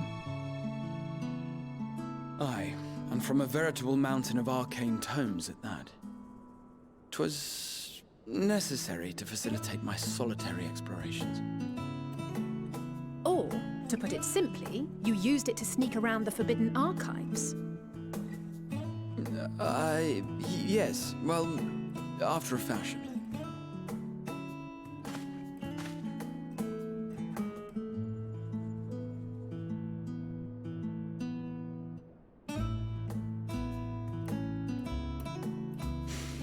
They're tall, you see.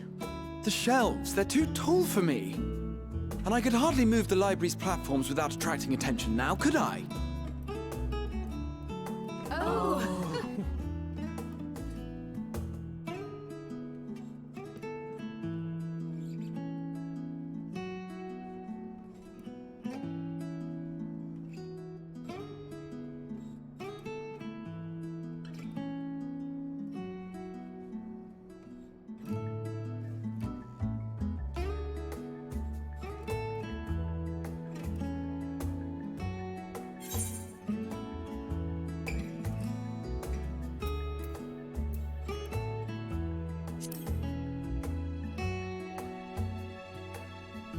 One last cup of tea, then.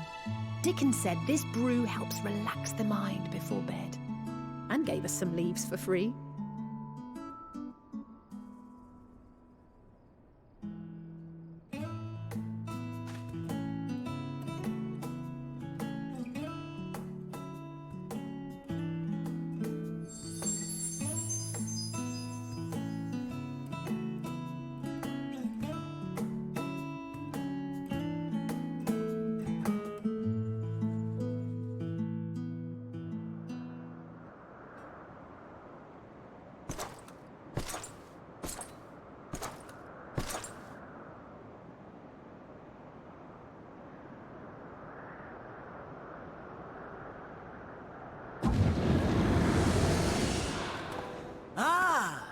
Enjoying the bracing cold, I see. Do you not own a warm coat or a cloak? Something in fur?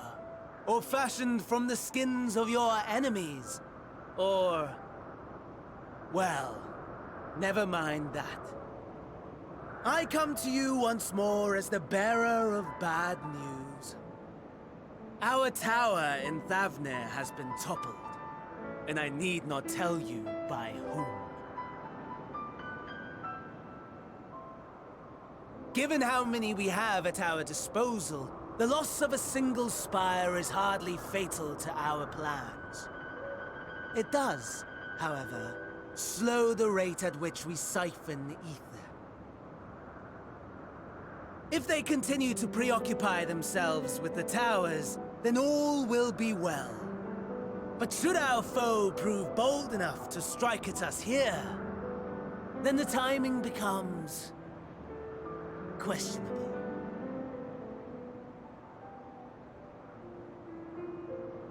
Our foe is bold enough. Of that, I can assure you.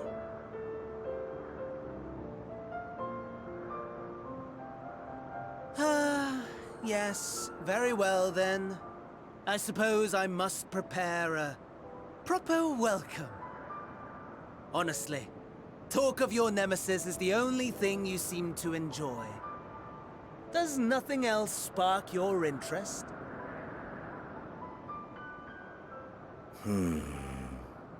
No. All else is... equal. Equally tedious. Equally disappointing.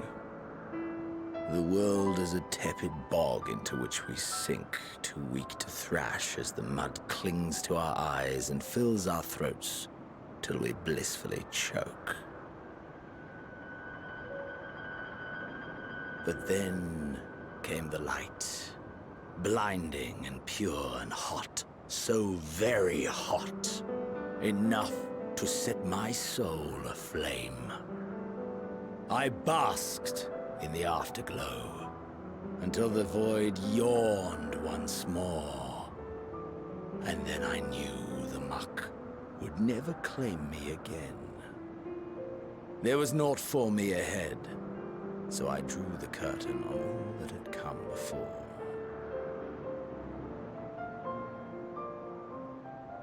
Burn. Burn.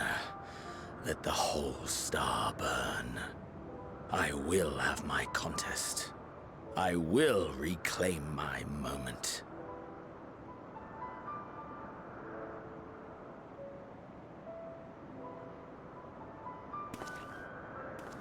How wonderful that the emptiness of death has not dissuaded you from committing your life to its pursuit once more. I don't know whether to envy you or pity you.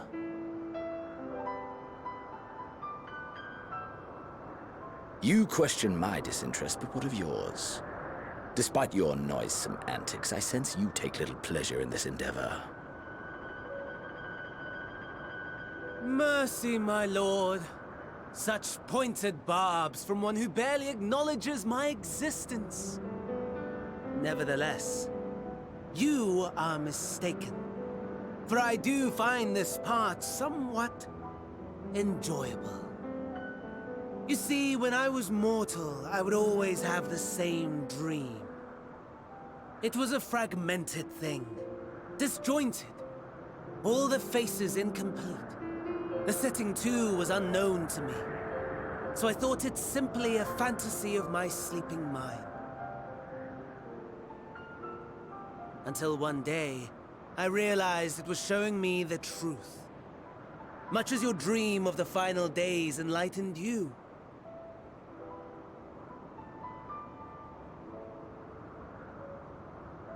And soon, very soon, the rest of the world will see the truth of my dream, too. Yes, I think that is something we can both enjoy.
remember you.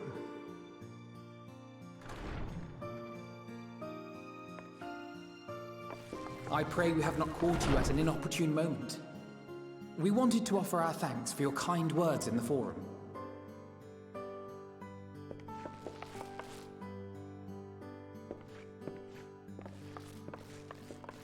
Well, I could hardly let that inquisition go unchallenged.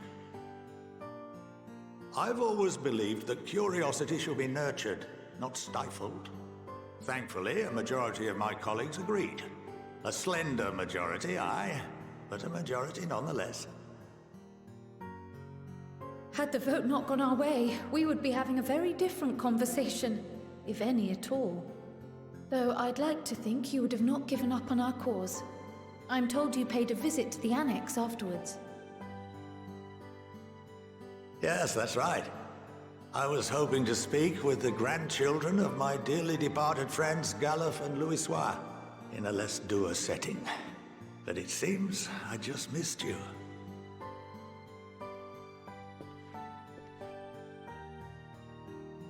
I still can't believe how much you've grown.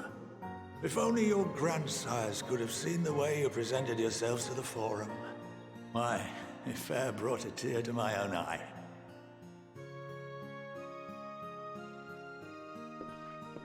You must have the patience of a saint, putting up with this lot and their antics. Never mind Matoya's prize student.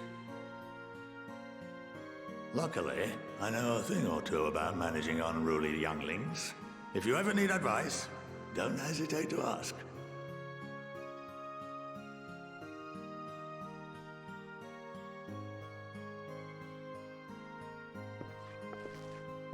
If I may, there is a rather more pressing matter we wish to discuss. What can you tell us of this duty that the Forum must fulfill? Nothing, I'm afraid. Like all humble servants of the Forum, I am sworn to secrecy.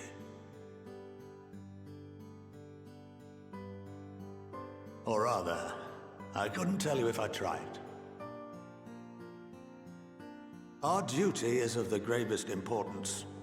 Furthermore, if the particulars were made public, it would incite widespread panic. As such, those entrusted with this duty have been bound by an enchantment, which prevents us from speaking of such matters without the express permission of the Forum. How is that even possible? It's been some time since I last gave a lecture. Please, take a seat.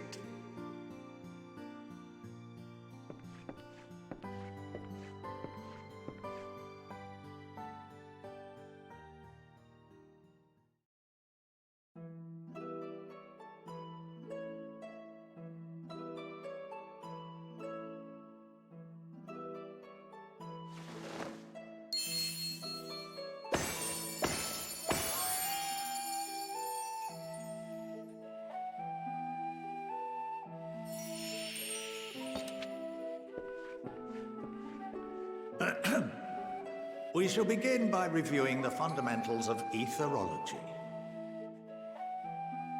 The ether, which imbues us with life, can be categorized into three forms. Two are of the incorporeal sort, the soul and the memory. Can anyone tell me the third?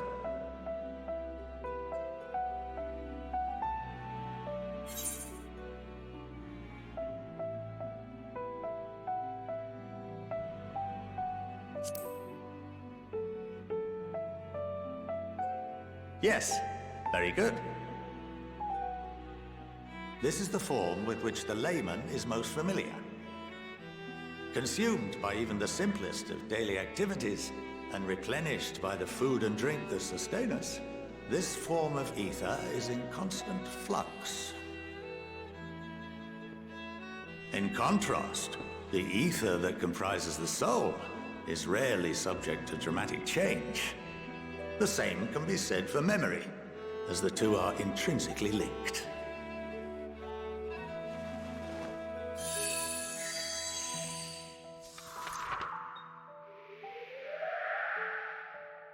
Picture the soul as paper, and memories as words written upon it. Now, what would happen if that paper was doused with ink? The same type of ether as comprises the memories.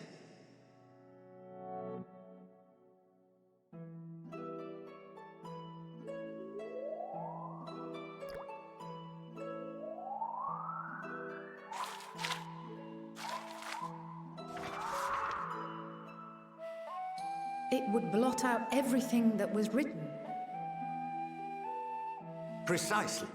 We would be unable to recall the memories, and any activities that depend upon them would be hindered as well. In fact, this exact phenomenon was observed on a vast scale not so long ago. And what might that have been?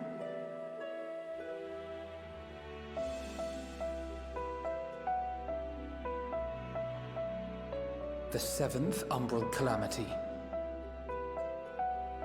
The people of Eorzea vividly recall Bahamut breaking free of the Lesser Moon and raining hellfire down upon the realm. But no one could seem to remember the events that followed immediately afterwards. Indeed. To this day, we have yet to determine whether it was an unintended consequence or a deliberate act. The enchantment which binds me and the rest of the Forum is based on a similar principle. And yes, it is a contravention of the Sharlayan prohibition against the practice of memory manipulation. Only when a new member is inducted and told of our great duty are they subjected to the process. A necessary evil. You have my word that it would never be used to manipulate the populace? I should hope not. But can this enchantment be dispelled and your memories restored? If 9/10 of our members give their approval, then the process may be reversed. Then, and only then, would we be able to speak freely to others of our sacred duty. Barring that, we must wait until we return to the ethereal sea.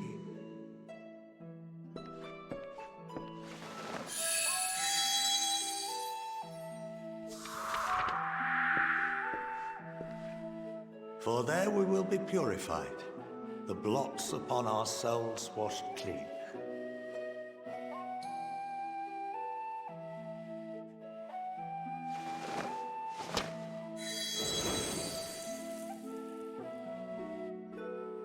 And our memories drift apart and dissolve. Rather defeating the purpose, I suppose.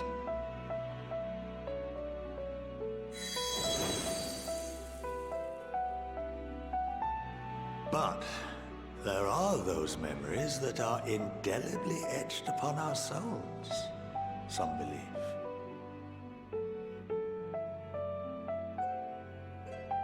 What happens after that? We are reduced to pure ether, coalesce with that of others, and create souls anew. Alternative schools of thought assert souls remain whole and return to the corporeal world, reborn into another form. Both theories have their proponents. Personally, I consider each equally probable.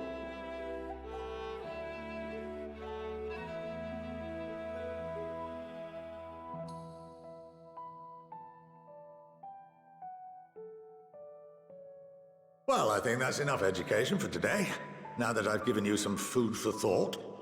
Or rather, an entire banquet.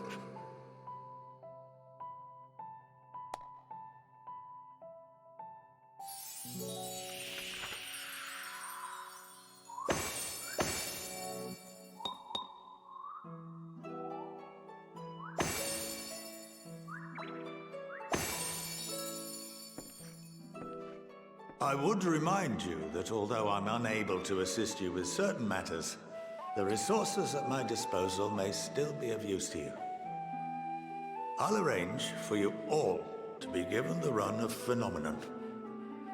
Of course, as associate to our alumni and the students of Baldessian, this privilege is extended to you as well, my friend. Oh, and I suggest you speak with Ki Aliapo. She's well known among the artisans of Sharlayan, and her network of contacts may prove useful in your search for knowledge. I wish you all the best in your pursuits, wheresoever they may take you.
By the 12.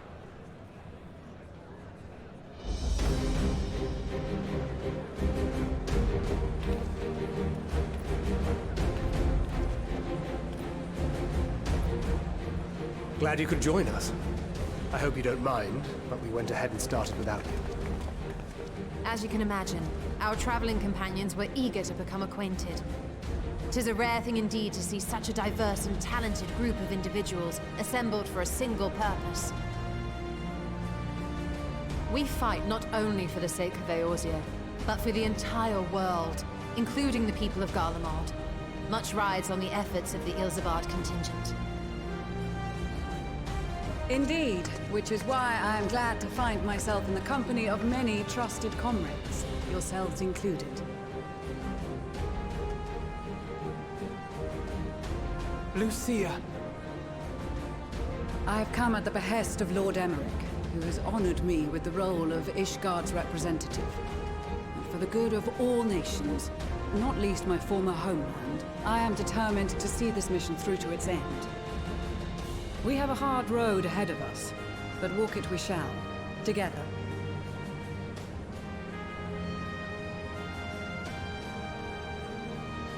We too welcome this opportunity to work together once more.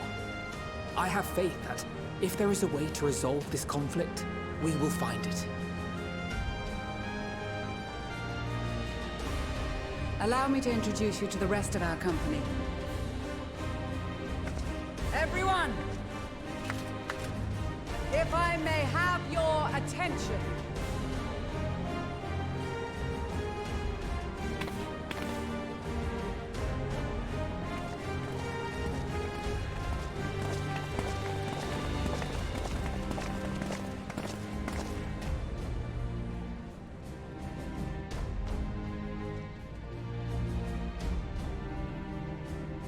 Might I ask you to speak first?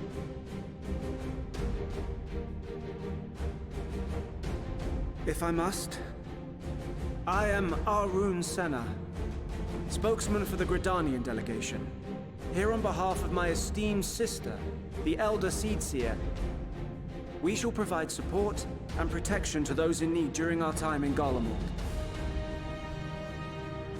To that end, I am joined by healers selected by the Conjurers Guild, with the Order of the Twin Adder's Finest serving as our escort.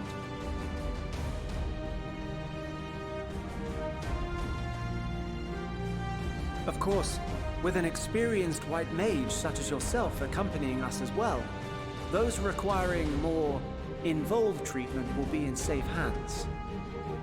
Raya O sends her regards, by the way.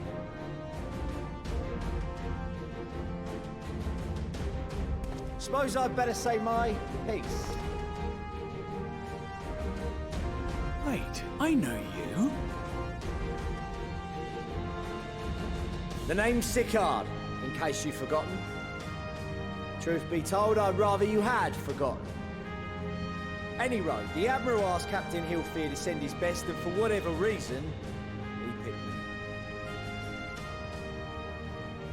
Of course, if I'd refused, I'd be the laughingstock of the bloody executioners, and my reputation's taken enough of a keyhauling as it is. But more importantly, like any pirate worth his salt, I know when you're staring down a storm, you gotta trust in the commander of your ship. So if the Admiral wants us to go to Garlemald, not for plunder and glory, but a promise of peace in our time, then that's what we'll do.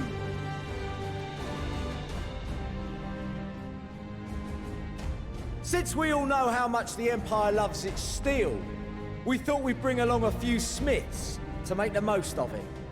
Give them a pile of scrap and they'll cobble together anything you fancy. Of course, just like the Gridanians, we got fighters of our own. We might have come with a more constructive purpose in mind, but we're more than capable of cracking skulls, believe you me. Well, you're certainly raring to go. Then again, so are we. The most dependable warriors of Uldar and Alamigo have assembled at the Sultana and General Aldin's behest.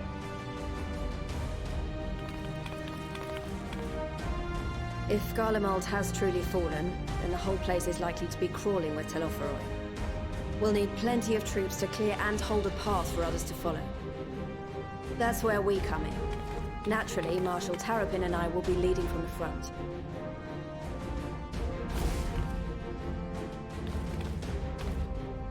It's been some time since I last saw you in your element on the battlefield. From what I've heard, you've become pretty fearsome yourself. Master Matoya, the Avatar of Destruction.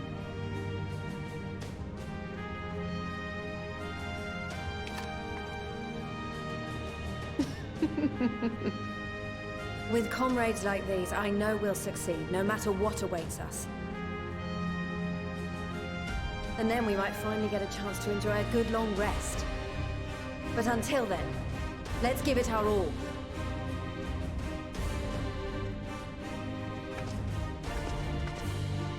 As for Ishgard, we Temple Knights have come in force to uphold our nation's commitment to the peace and welfare of our allies. Bitter cold of Garlemald is a formidable enemy in of itself. Our experience fighting in ice and snow will prove invaluable in the days ahead. Accordingly, I have been designated commander of the Ilzabard contingent. I will do all in my power to provide you with the leadership and guidance you require. The four high houses, House Hylinart foremost among them, have arranged for a host of machinists to join us on our mission. Their knowledge of Imperial Magitech is sure to be a great boon. They will address any problems of a technical nature, together with the smiths of Limpsa Lomitsa. There is another awaiting introduction. Lord Emanolain! Ah, yes.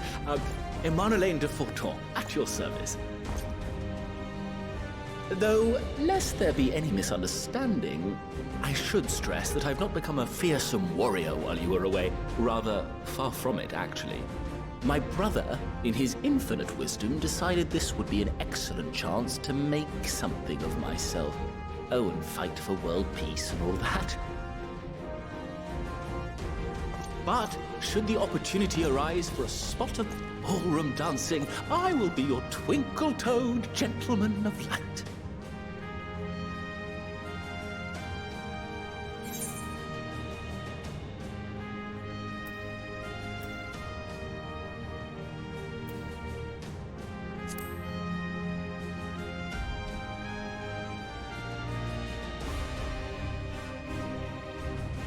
Huzzah! I cannot wait to regale Honoroa with my tales of derring-do. I believe that concludes introductions for the Grand Company of Eorzea. Our allies from the Eastern Alliance were due to arrive some time ago, but it would appear they have been delayed. Would that be the shinobi of Doma? Actually, they've been tasked with relaying messages back and forth between the various Eastern nations. According to Lord Hien, however, an equally capable company of warriors has been sent in their stead. Out of my way, you preening fool!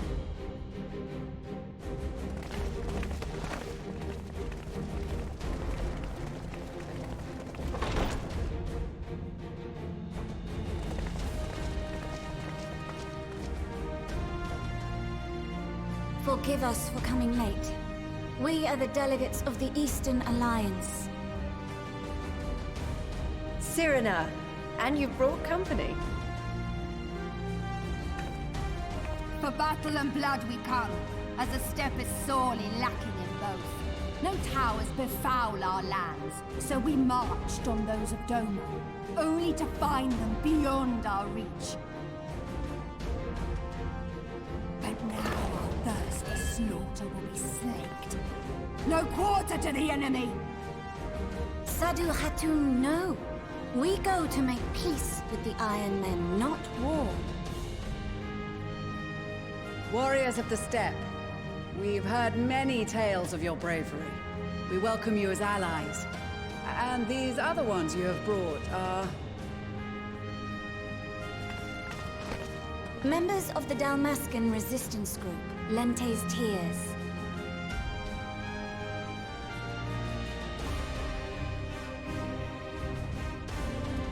And the Bosnian resistance.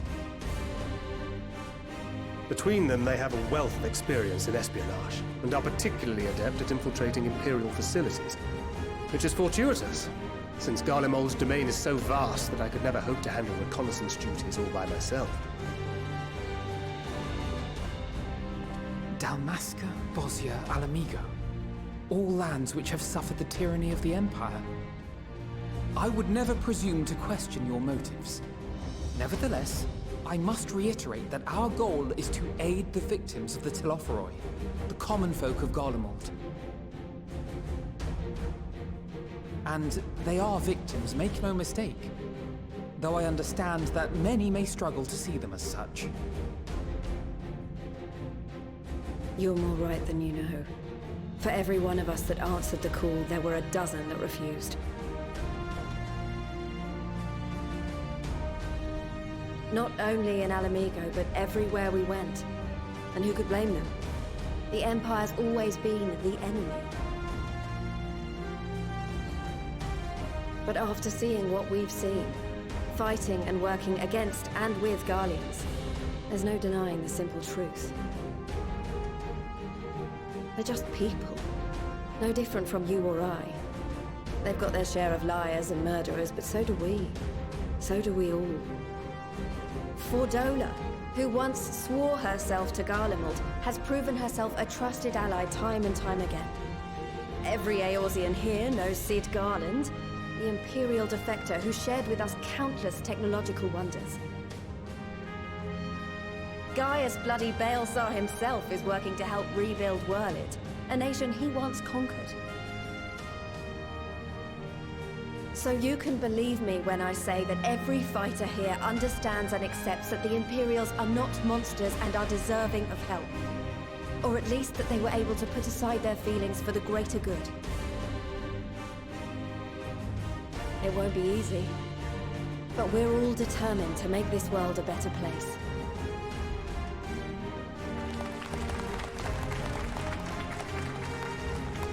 What lingering concerns I may have had were clearly unwarranted. I agree with everything you said wholeheartedly.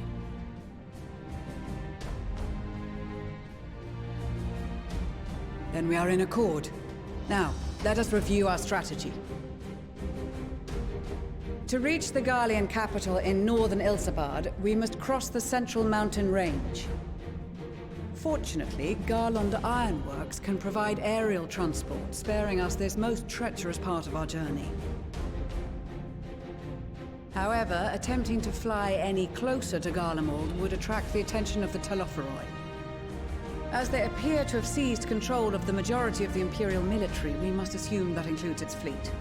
In addition, Garlemald possesses devices that can interfere with airship navigational systems, further discouraging an airborne approach.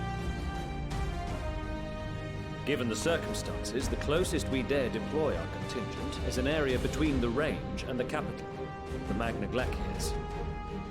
From there, we must travel the rest of the way on foot. We will also need to bring the airships with us to ensure we can withdraw with haste. Although much of the terrain will be blanketed in snow, we should be able to make use of local roads and shipping facilities.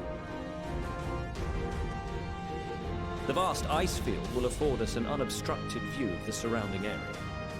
On the other hand, it will also allow others to easily spot us, so it is imperative that we only make camp in positions where we can easily defend ourselves. And the airships, which must be kept safe at all costs. We cannot account for every possibility, so we must be prepared to think on our feet. We will be tested. Sorely tested, I expect. But for our homes and for our people, and a people not our own but in need, we will succeed. Spare no effort in your preparations. Once we depart, there is no turning back.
I'll be right back. Let me get a drink.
Ilsabard, divided in twain by a vast mountain range.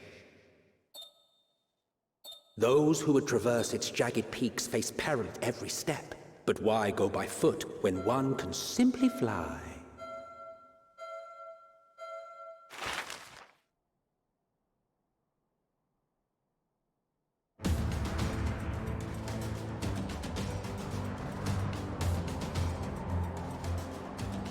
On the outskirts of the Imperial capital, in the frozen wastes of the Magna Glacius,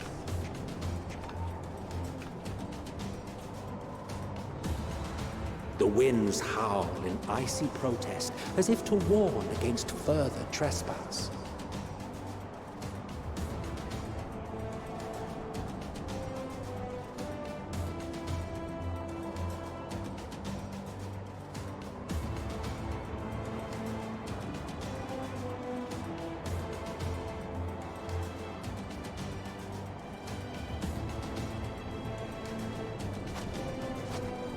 We've received word from Thancred's reconnaissance party.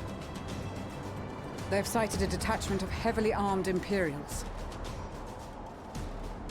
Survivors of the Civil War, perhaps? Perhaps, but there is more to it than that. Maxima reports that they're led by Virgilia, legatus of the 3rd Legion, which comprises the bulk of their number. However, they are also joined by several members of the 1st. From what I recall, the 3rd Legion fought for Nerva in the War of Succession following Varus's death.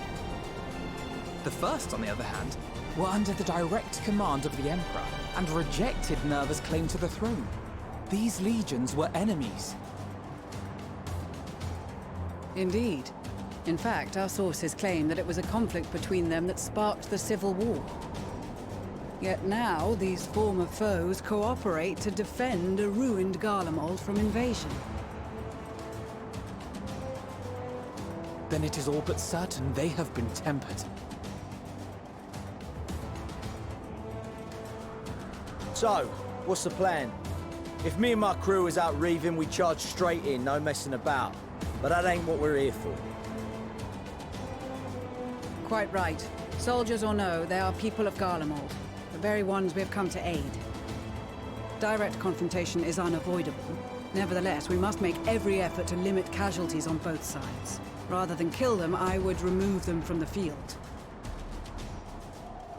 How so? Savage beatings, disarmament, and imprisonment? Not impossible, but easier said than done in the heat of battle.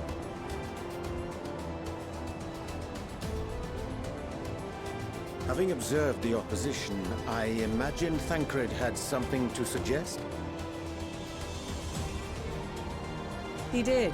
He and the other scouts have already infiltrated a supply depot some distance beyond the Imperial detachment's current position. Stored within is a stockpile of Magitech armaments, and once we give the signal, Thancred's team will destroy them all. In so doing, we will deprive frontline troops of materiel, and likely force the detachment to send men to investigate. Divide and conquer. Not a bad idea. Once the scouts have finished their preparations, we will split into 2 groups. The first will form the vanguard, while the other brings up the rear with our supplies.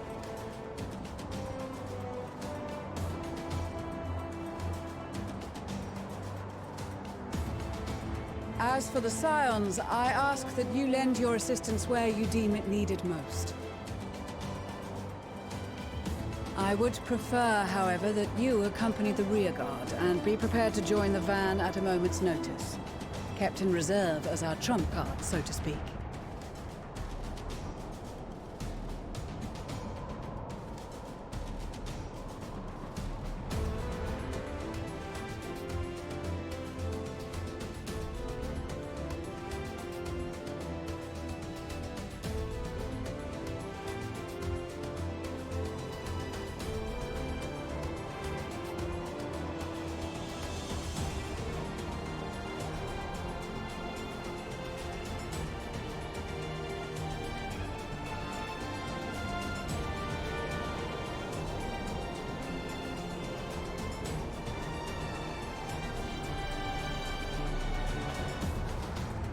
Your proposal was well received.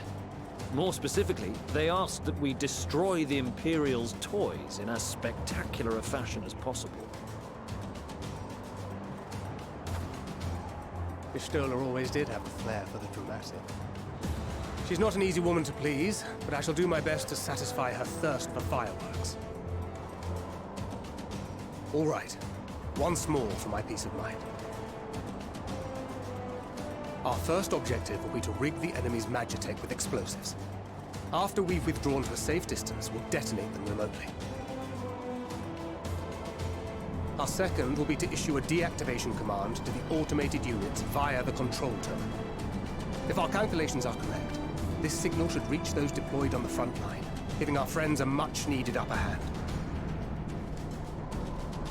The blizzard will help us stay hidden, so let's aim to get in and out before it passes.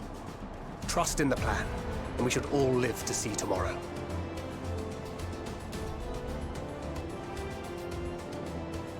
In the meantime, I will relay messages back and forth as the situation unfolds. You'll forgive me if I ask again, but are you certain you wish to play the lone wolf? Wouldn't have it any other way. Call it foolish and reckless if you like, but I'll get the job done. I always do. Very well. I wish you the best of luck.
Keep your wits about you. It's time. We only have one shot at this, so let's make it count.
This is Thancred.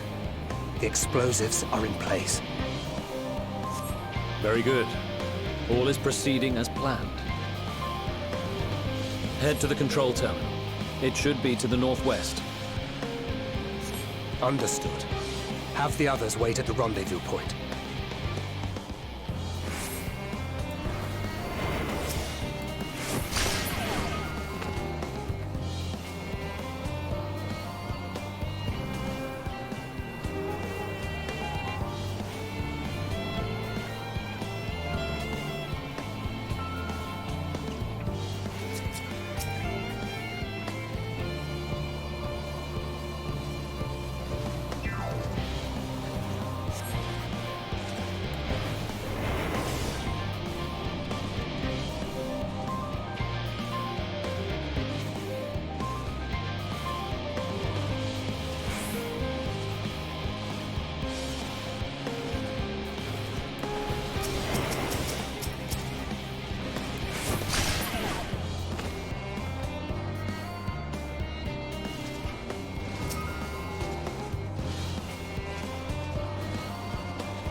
Must be losing my touch.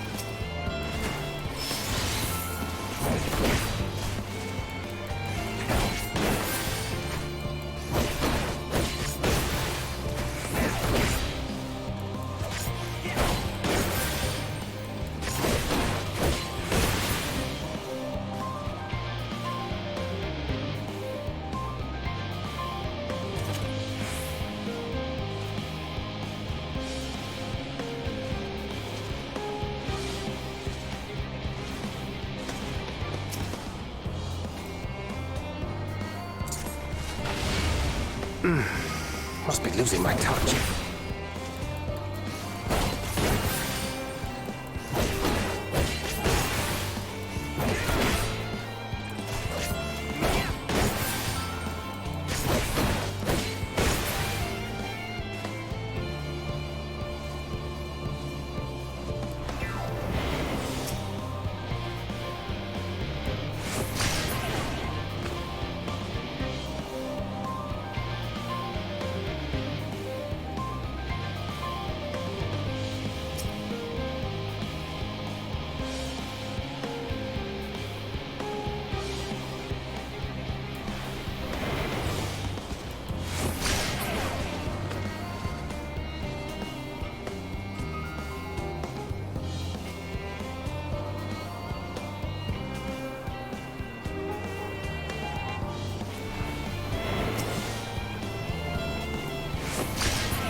You are returned, and none the worse for wear, to my considerable relief.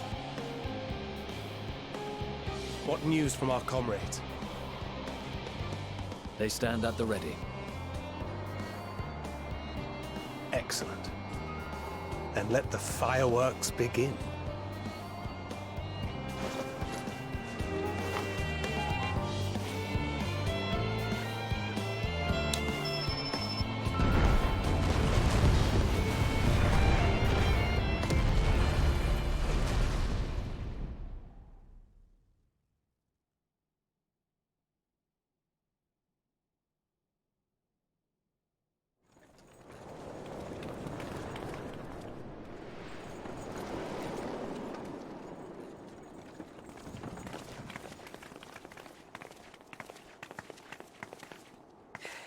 The blizzard's beginning to clear. The Vanguard should be engaging the Imperials any moment now, if they haven't already. Ishtola and the others are with them, so I'm sure they'll be all right, but...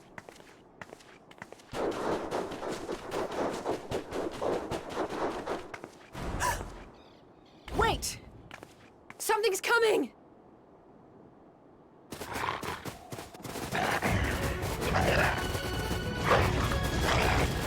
Oi, oi! Looks like we ain't the only ones who sent out scouts. Keep them away from the carriages! We lose those, and we're as good as dead!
Brief respite, but stay alert. Keep the carriages safe.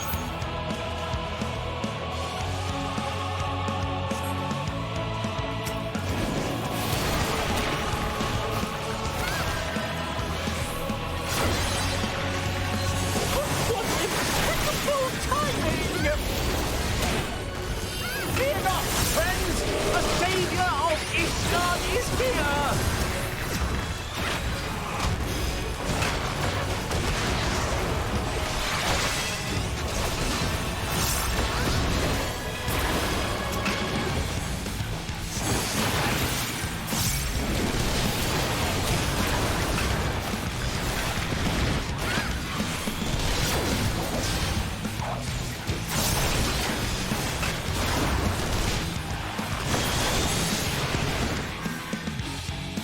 Display, but the other carriages are still in danger. Go on ahead. We'll hold the line.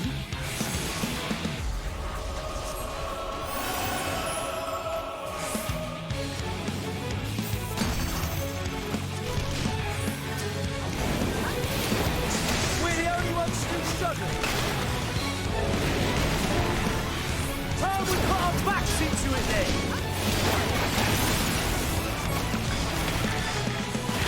I've been itching for a good scrap.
We're fine.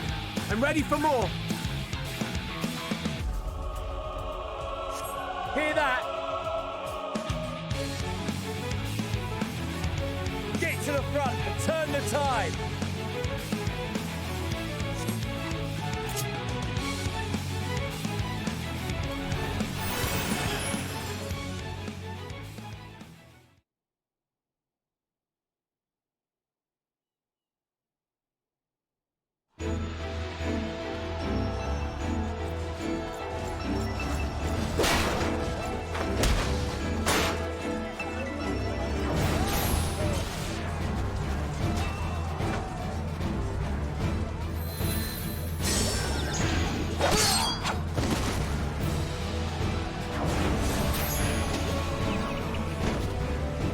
Removed from the field was not a euphemism for enthusiastically murder. It's nothing that won't heal in time. The trouble is, their tempering has made them utterly fearless.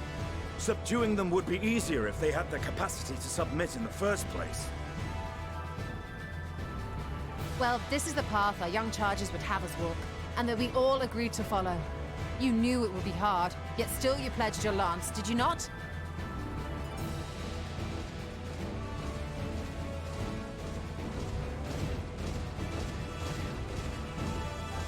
That I did.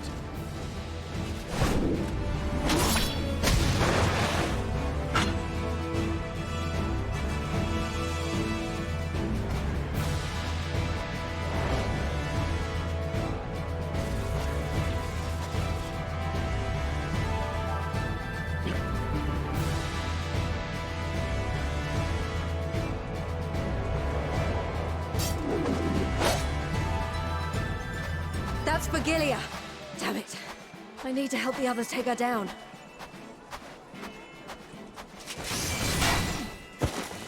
There's no end to them!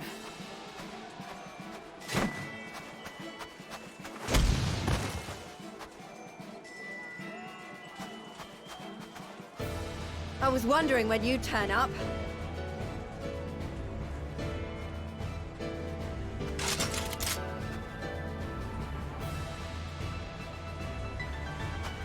There's no stopping us now. Come on, let's show them what we're made of.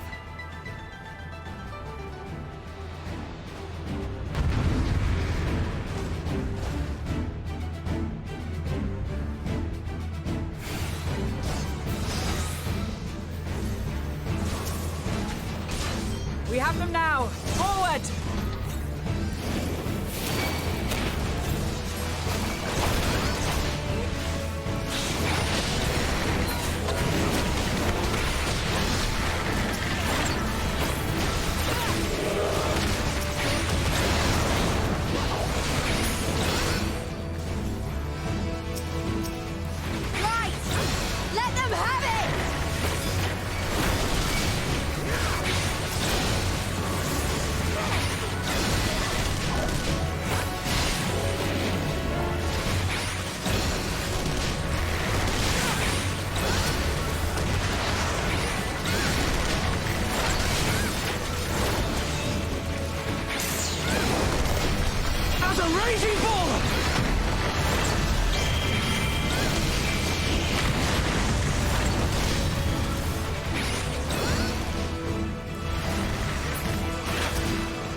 Tremble before the sun!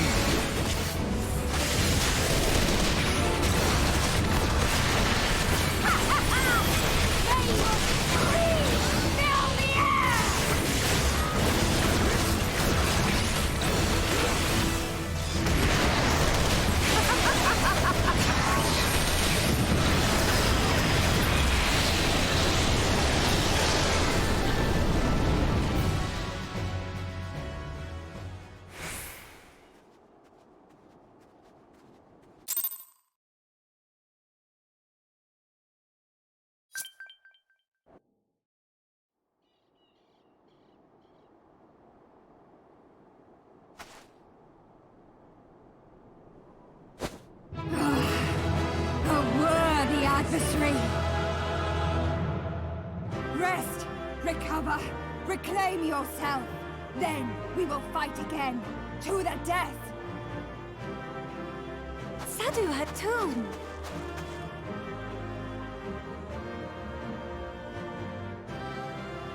That was the last of them.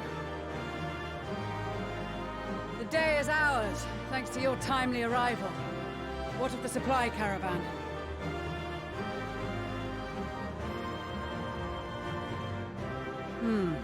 Outmaneuvered, but not outmatched. Good. Let us take the Imperials into custody and rejoin our comrades. And soon we shall arrive at the capital.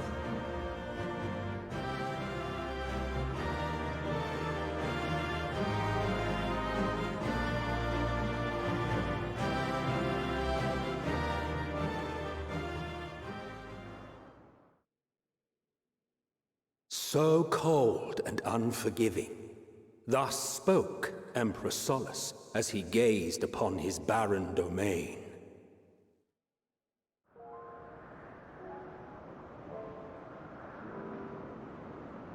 "800 years it had been since the Garleans first set foot here. Bested by the Kavosi after centuries of war and driven from fertile southern pastures into the blasted northern wastes.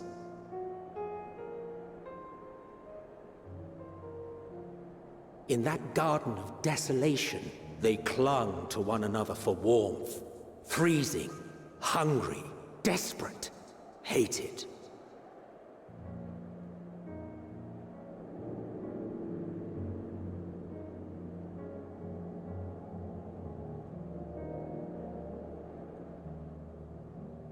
The chosen forsaken.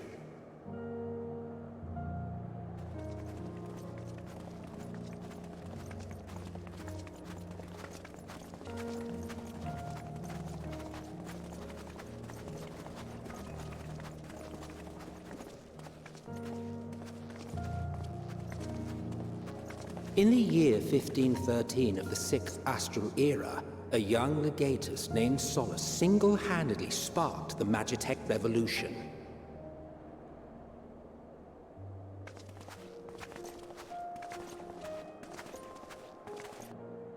How did he conceive the machina that feed on ceruleum? Once a common, soft-spoken soldier, how had he so quickly ascended through the ranks? Like so many others, those who knew the truth are gone. Taking in the capital with his eyes for the first time, I recall thinking to myself, far colder on the earth than in the heavens. Yes, far colder indeed. Bitterly so.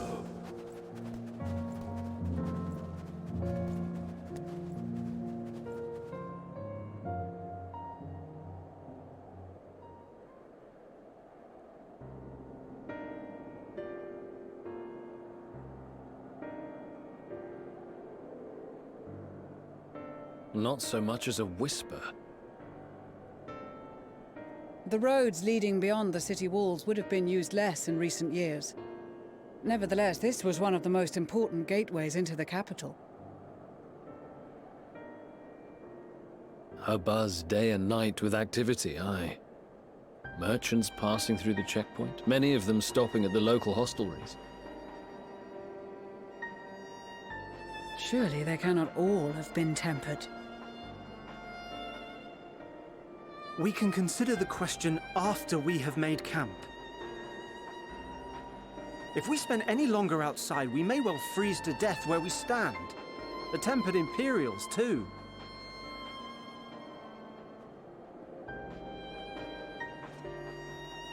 This will be our temporary base of operations. Secure shelter for ourselves and the injured, and dispatch scouts to survey the surrounding area.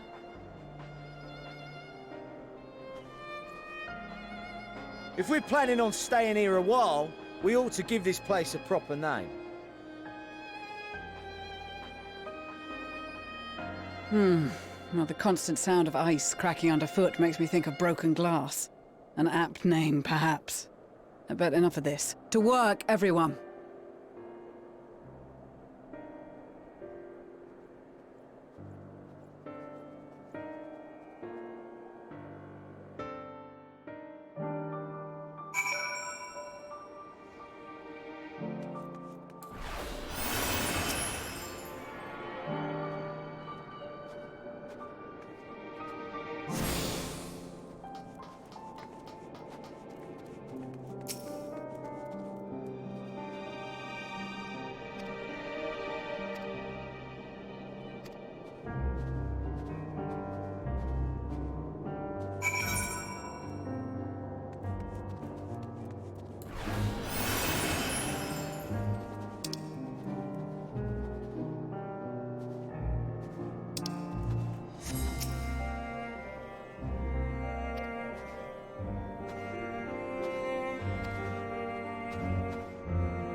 Our present situation is as follows. Efforts to aid the people of Garlemald have begun in earnest. Moreover, having entered into the capital, the Imperial Palace is within our reach. But before we proceed further, we must learn what has befallen this city.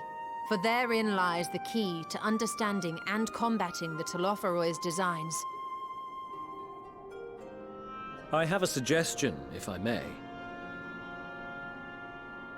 Several of the Imperial soldiers we captured on the Magna Glaciers are members of the Populares and acquaintances of mine.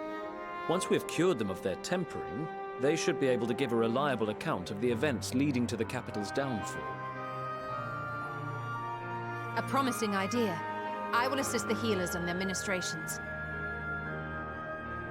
Of course, I will require a proxy of my own, assuming you can spare one. Would you like a hand? No, I am sure we will manage. Better that you take my place in the field. The noxious ether of this place disagrees with me, and as I shall need to draw on my own for the treatment, 'twill be prudent for me to remain within the camp. This talk of curing the tempered is all well and good, but I reckon the cold is a more pressing concern. All the houses round here are fitted with ceruleum heaters that could keep us warm and toasty. Problem is, the machines seem to have given up the ghost, and if we keep sitting around, freezing our asses off, we'll be next. My smiths reckon that with the right parts, They can have them working again, but it won't be easy. Understood. The machinist will assist them in the repairs.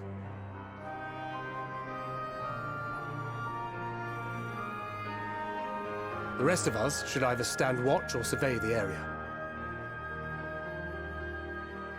We've made our presence known to the Telophroi. They will be searching for us, if they have not already ascertained our position. That we have seen no sign of them since the battle suggests they have yet to do so.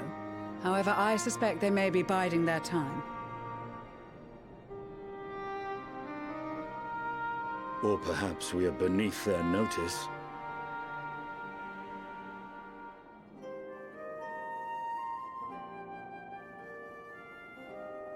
In any event, we'll find no answers standing around here. Urianger, Estinian and myself have visited Garlemald recently, so we'll lead the reconnaissance efforts. Perhaps bolstered by a few Bosnian and Dalmatian scouts from my previous excursion for good measure.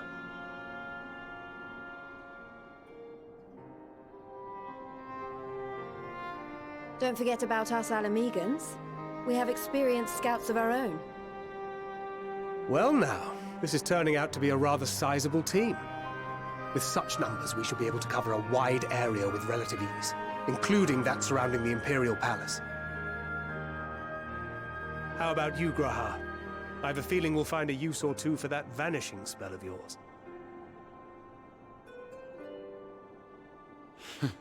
'Twould be my honor to be of service, though I doubt that you of all people need rely on my tricks. That leaves us with guard duty. As a matter of fact, I have something else in mind for the two of you and Alphino. Between here and the center of the capital lies the Eblan Rhine. I would have you search the area for survivors. Your keen sense of direction, honed in your extensive travels, should prove useful in navigating the ice fields.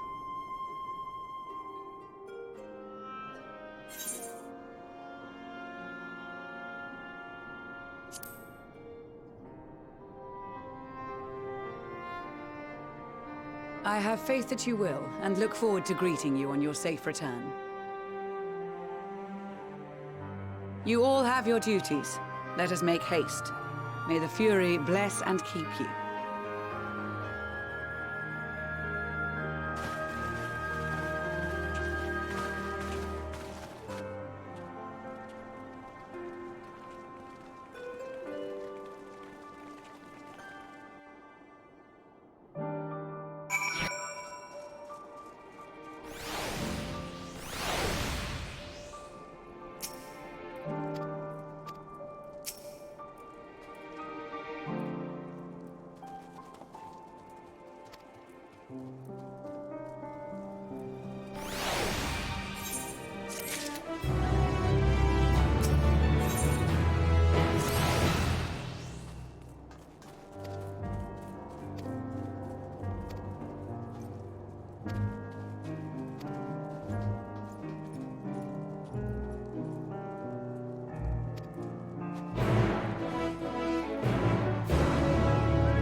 Yeah, I didn't think that she would still see me while I was jumping behind a rock.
blood trail.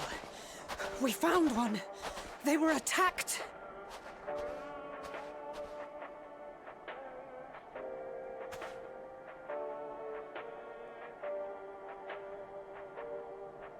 No.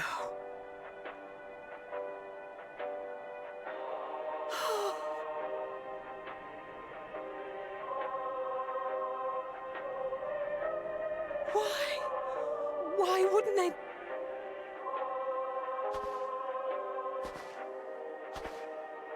Safer to brave the wilds than trust in our magic.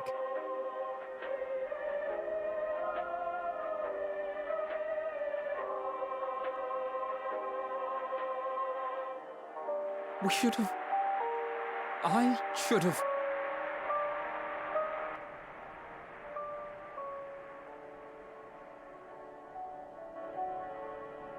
We can't leave them like this. We have to take them home. What if we're only making it worse?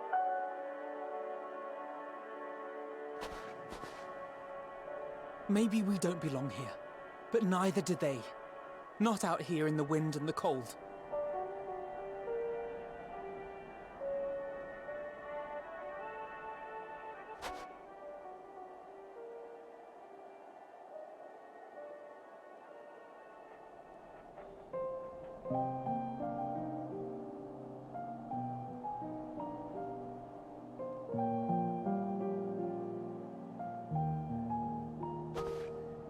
I heard the story about Varus's voice from beyond the grave. Of course, I didn't believe it, but Licinia and her sister did. Perhaps there is something to the tale after all.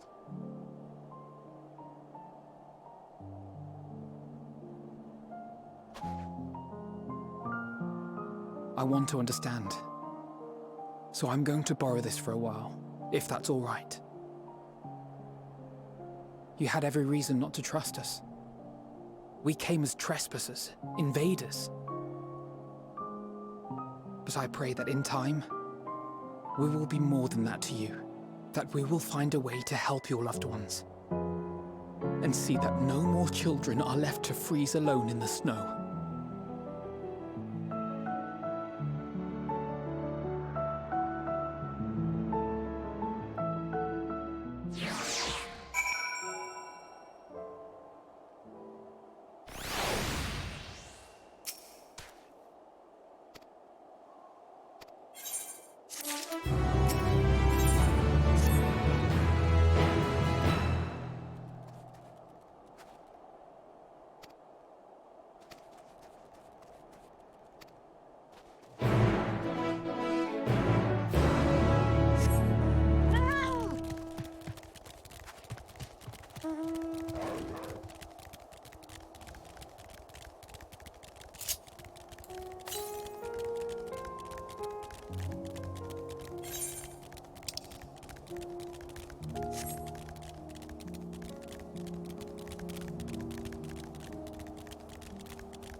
Thank you for your report.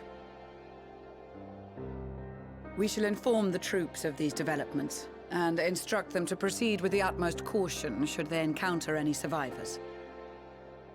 Allow me to go and speak with the ones at the victor's spoils.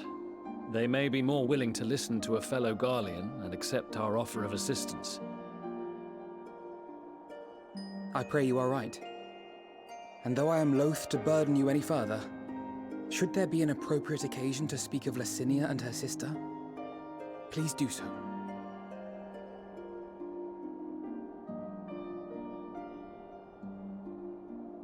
I am sorry to have put you through this. My distress is nothing compared to their suffering. So tell me, what else have we learned?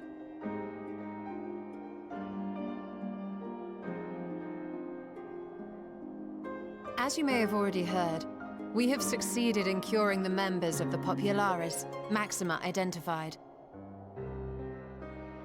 They have provided us with some intriguing insights into the current state of Garlemald.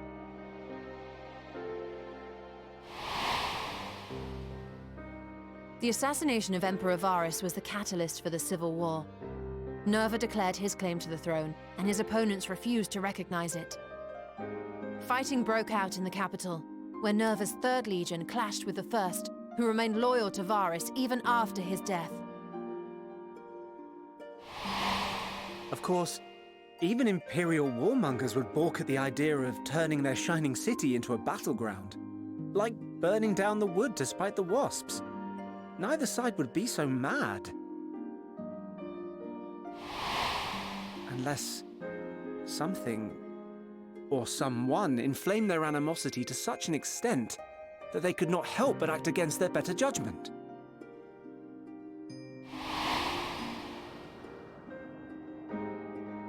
It brings to mind events of the Gimlet Dark, does it not? The Emperor's sudden withdrawal from the front lines, specifically.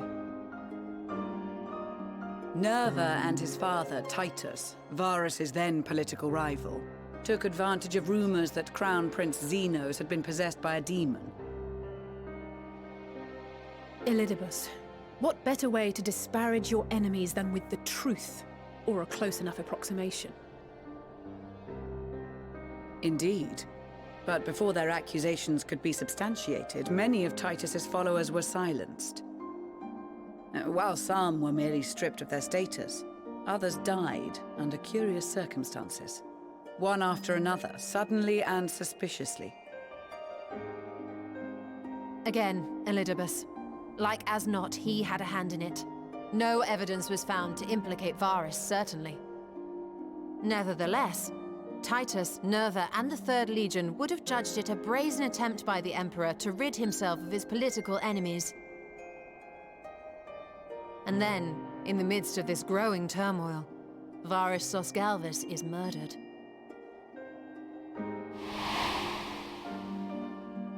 And Garlemald's own prodigal son, Gaius van Belsar, is named the murderer. Shortly thereafter, Nerva claims the right of succession, and in response, the 1st Legion claims the assassination was part of a coup d'etat orchestrated by Titus and Nerva.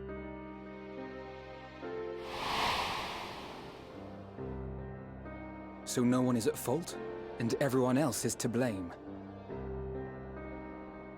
I should add that both parties received substantial financial backing, presumably to provide them with the means and encouragement to pursue a swift victory, and that these contributions came from the self-same benefactor. I'd heard House Brutus had been filling the 3rd Legion's coffers, but the 1st as well.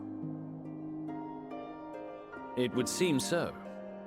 Though the Populares determined that the 1st Legion received funds from a variety of organizations, all had connections to House Brutus. So Fandaniel, in the guise of Asahi, was playing both sides against each other the entire time. The information we gained from my friends does not end there. One night, shortly after fighting broke out, the capital was shaken by an immense tremor. From that point onward, they have no memories, no recollection of any events, including our clash on the Magna Glaciers. But when asked about the Imperial Palace and its bizarre transformation, they somehow recall Emperor Varys giving them orders in their dreams. May the Tower of Babel stand as testament to the glory of Garlemald. This sounds awfully familiar. We have something to show you all.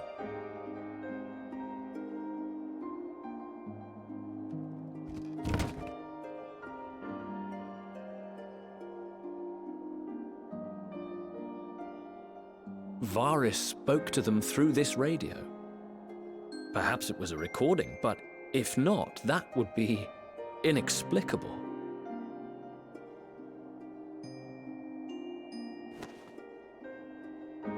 We are of one mind, then.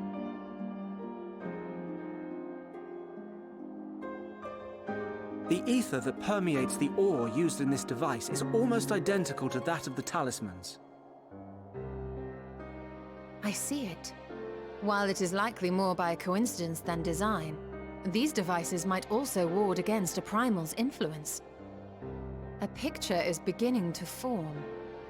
If the tremor felt throughout Garlemald was a wave of ether emitted by a primal, then while those within range would have been tempered, those huddled around a radio desperate for news concerning the Civil War would have been spared. No wonder Licinia kept it close. My friends, I must speak with you. A young man was caught trying to steal our supplies. He is a soldier of the Iron Men, we think, but one who has not been made thrall. Thankfully, Magni restrained him before blood was spilled. The stranger is outside, if you wish to ask him questions. I think we do.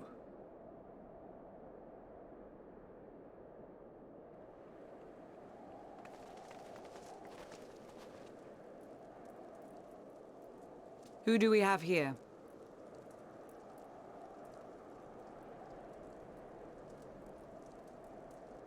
Garleans?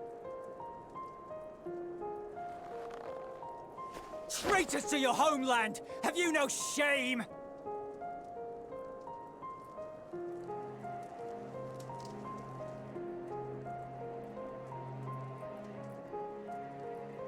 I am Lucia Junius, a Temple Knight of Ishgard. And you are? Iulus Pier Norbanus. And that's all you invaders will get from me. We are not here to invade Garlemald. Far from it. Like you, our allies in Eorzea and the Far East fight in defense of their lives and their loved ones even as we speak. But it is the people of Garlemald who have suffered most. This we know. And that is why we have come to offer you our aid, that we may unite against our common foe.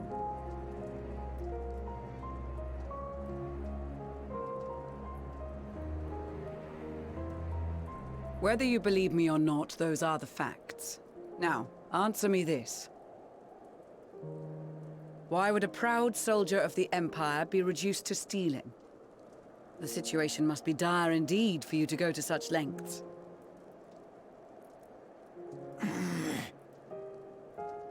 If it is supplies you seek, we would gladly share ours, or turn a blind eye while you leave with your spoils. I will not negotiate. My commander will determine how to deal with you and yours. If you wish to treat with him, I will take you, but no more than 3.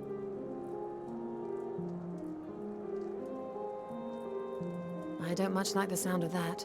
But if we do accept his proposal, I suggest the 2 of us and...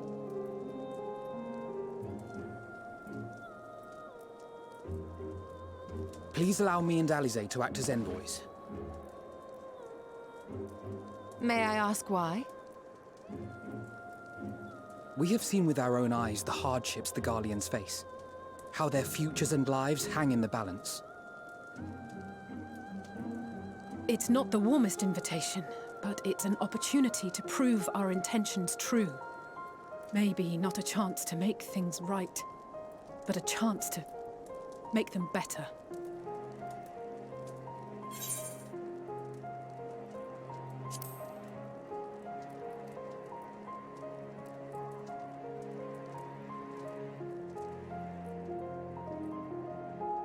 I can see that persuading you otherwise is a lost cause, but you will proceed with the utmost care.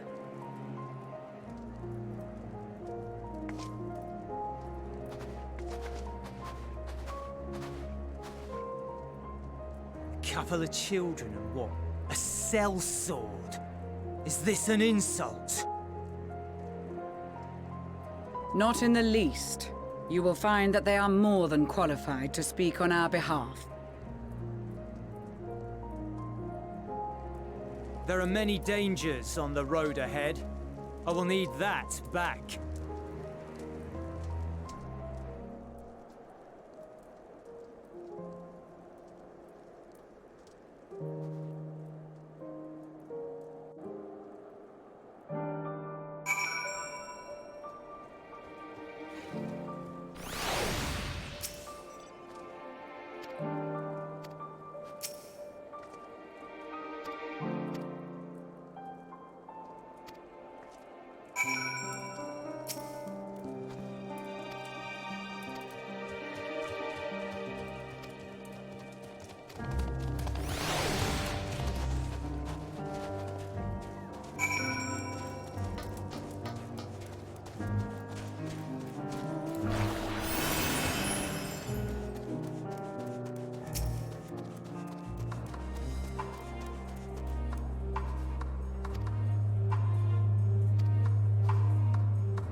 These are their chosen representatives.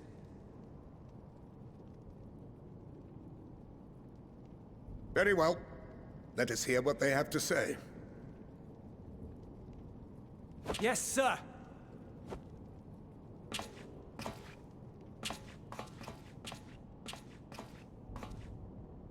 I present to you our commander, Lord Quintus Van Kina, Legatus of the First Legion. The First? I had no idea you had survived.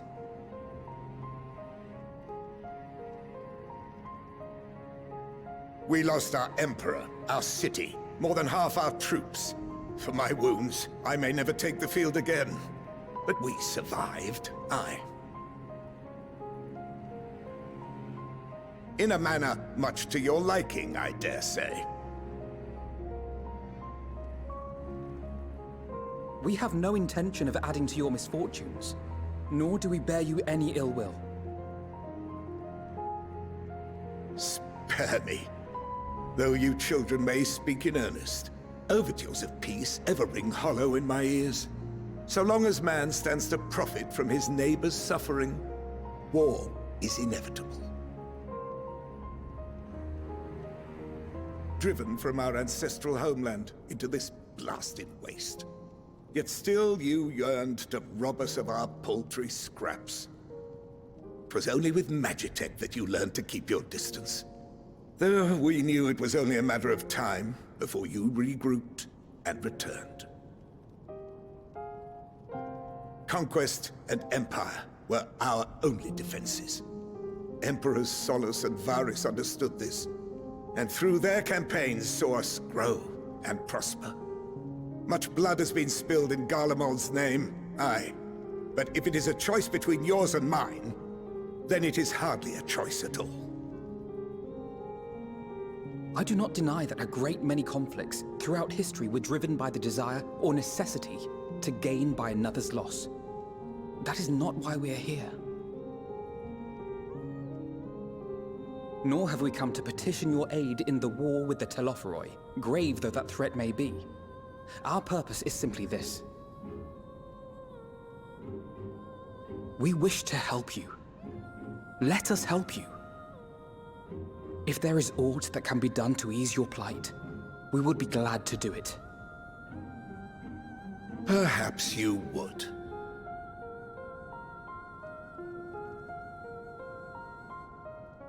But regardless of the ideals you espouse, your leaders would not send an army into Garlemald if they did not stand to benefit.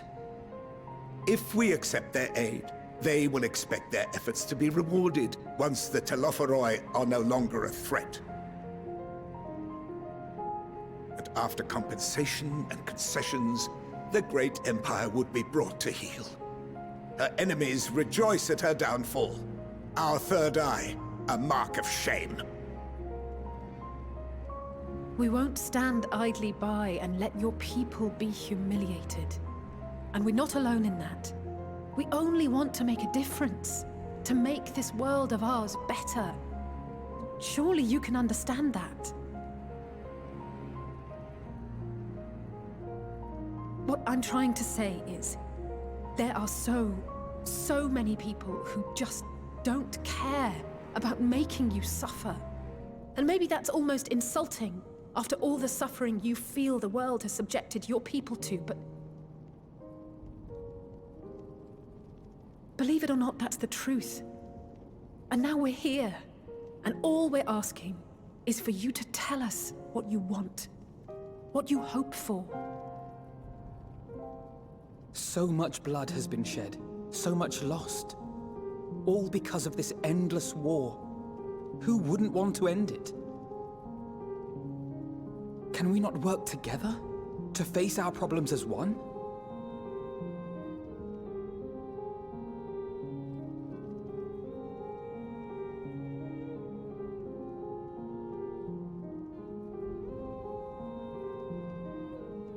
Answer me this, young peacemakers.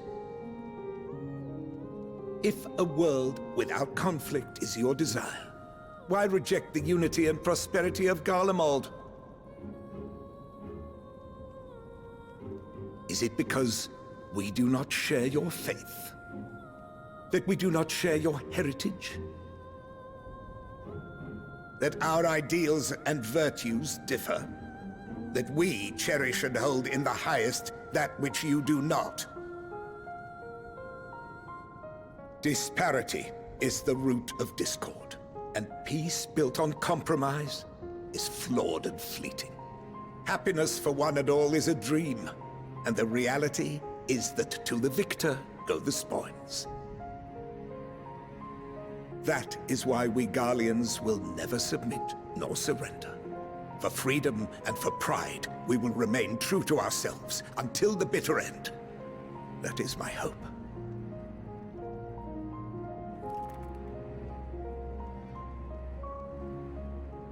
It seems there is nothing more to say on the matter.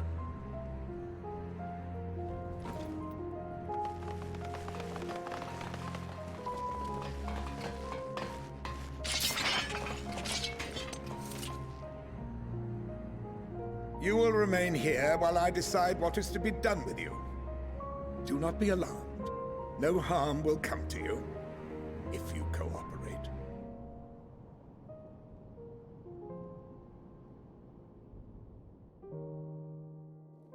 We will not resist.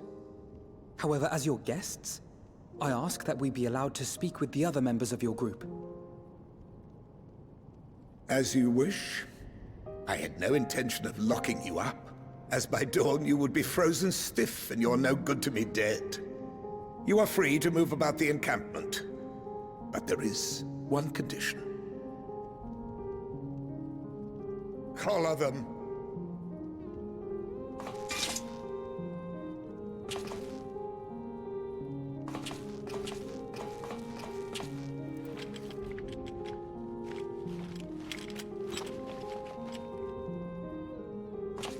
What are these?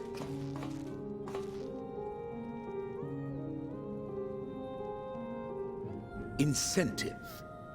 You'll be watched at all times. Stray too far or act suspiciously, and we will administer a rather painful shock. Stop! Keep away from that one.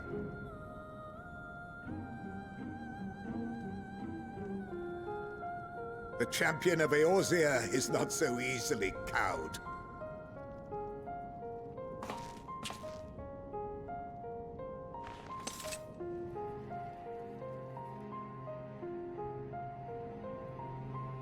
Even if she allowed herself to be collared, the shock would be no more than an itch. No. If she refuses to obey, we will activate the twins' restraints instead.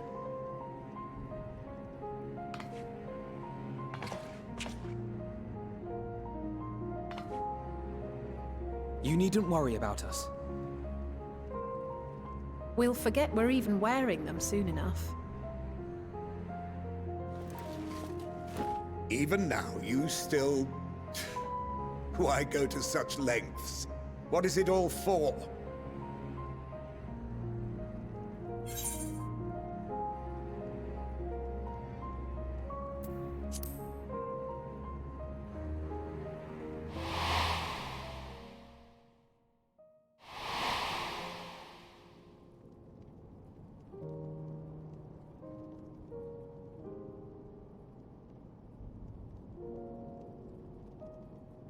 You are a curious one.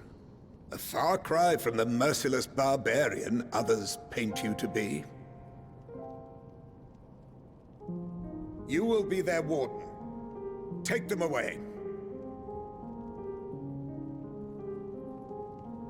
Yes, sir.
Yeah, I'll be sleeping soon. I'm trying to. Hopefully, I can unlock the Aetheryte here.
Finally escaped the watchful gaze of your keepers, have we? Don't react. You'll only draw attention to yourself. Just carry on as you are and listen. After you left with the Garlean lad, Lucia bade a few of us scouts follow you at a discreet distance. We observed you being led into the station, but decided against venturing inside. When you emerged sometime later, and we saw that the twins were sporting Magitech collars, it was clear what had taken place. Now, as quietly as you can, tell me everything.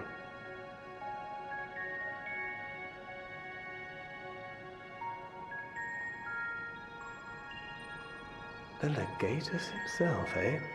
Now there's a surprise. This is also the first I've heard of a plan to join forces with the 10th and storm the Tower of Babel. An interesting development, and perhaps the opportunity we've been waiting for. Our comrades back at the camp also received some rather promising news, but it's still too early to get our hopes up. For now, keeping yourselves out of harm's way comes before all else. Whatever demands the Garleans make, indulge them.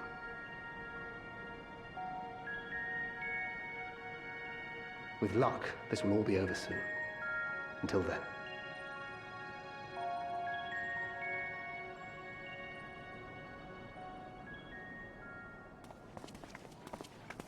They had not gone far. We searched high and low, but no luck, I'm afraid. I might have guessed you'd be the only one to find anything. I wasn't expecting much to begin with. Eventually, there will be nothing left out here for us to safely salvage. For now, this will have to suffice. We should return to the station.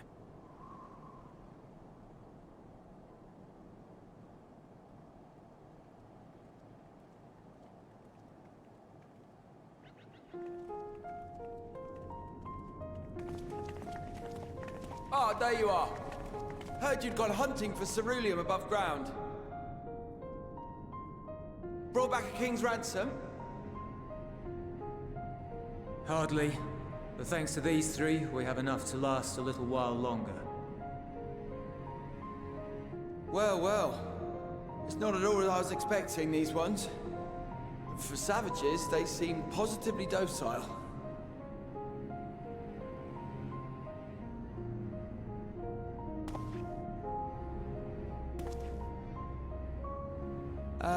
It's a poor attempt at humor. In all honesty, I'm grateful for your efforts. But even with another night of warmth, there are those among us who may not live to see the morrow.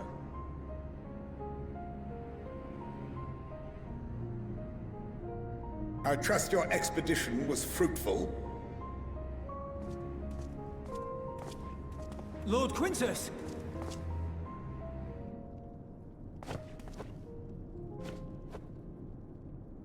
Use what you procured to refuel the armor.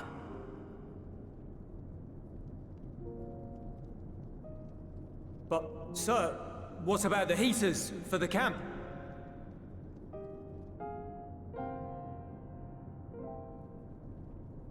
The time for action is upon us.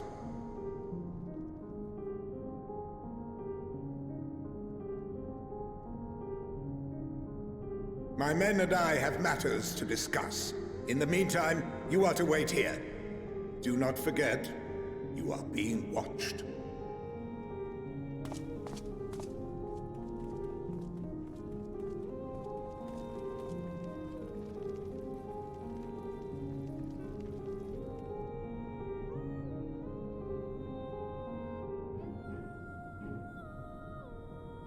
The time for action. What did he mean by that? I can only speculate. Clearly something requiring their magitech, given what we just heard. Whether they plan to utilize it now, or after they join with the 10th, is another question.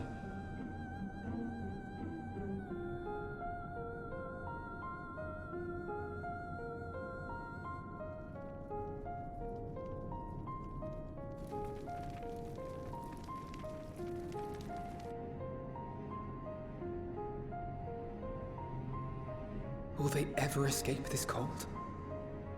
Return to and reclaim the idyllic spaces of which Eula spoke?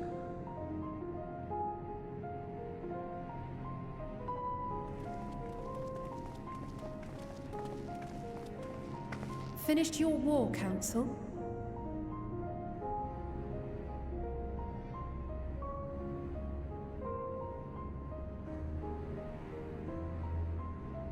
Alphino and Alizé are to stay here, as our prisoners. They will be released once your comrades have relinquished their supplies and withdrawn from Garlean soil. Until our terms are met, they will be detained at a separate location.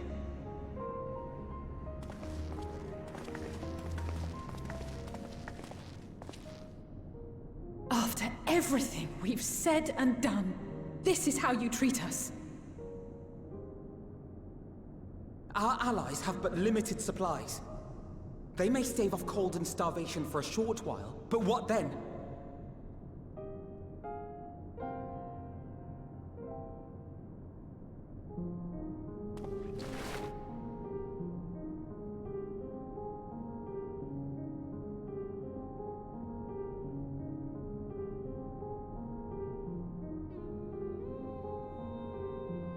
For now, keeping yourselves out of harm's way comes before all else.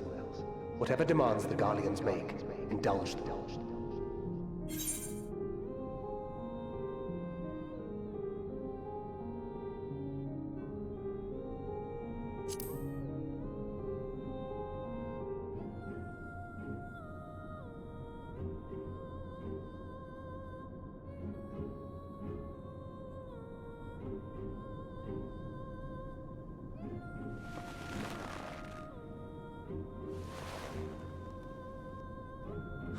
Get them out of here.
This is my home. Our home.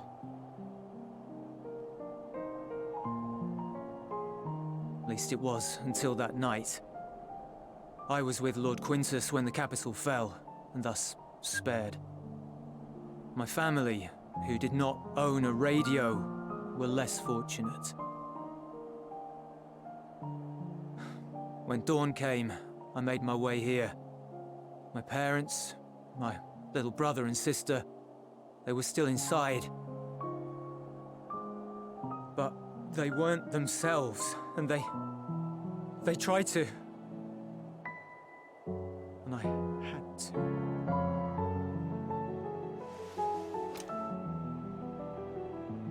I'd promised to take them away from the capital that very morning, to somewhere safe, to hide until the fighting stopped.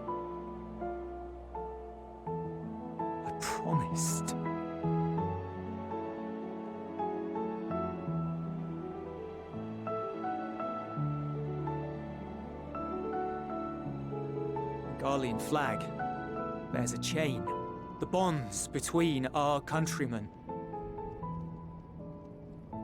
A red link at its center, the blood of the fallen. Our loved ones who lived and died for Garlemald.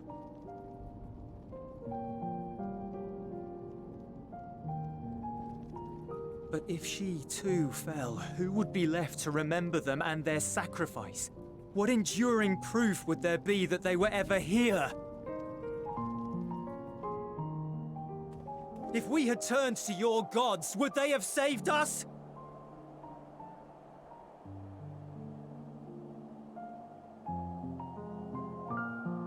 I'm sorry, forget I spoke. We should go.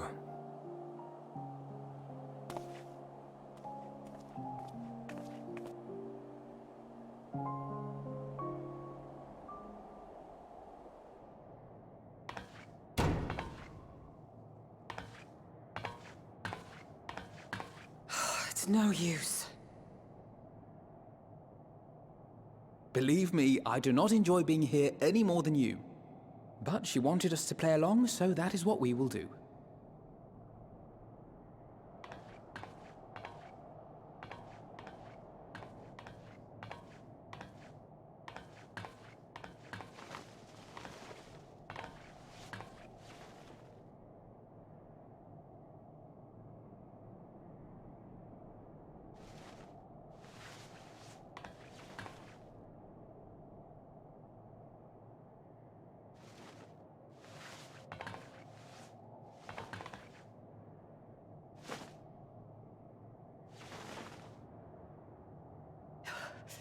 So cold.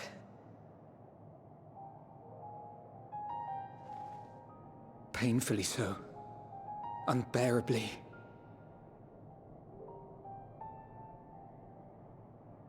I've been thinking about what Quintus said. About why no one would accept Garlean rule. Irreconcilable differences. When coexistence isn't an option, only conquest remains. Varys at Gimlet said much the same. Only by uniting the world beneath a single standard would we rid ourselves of the Ascians.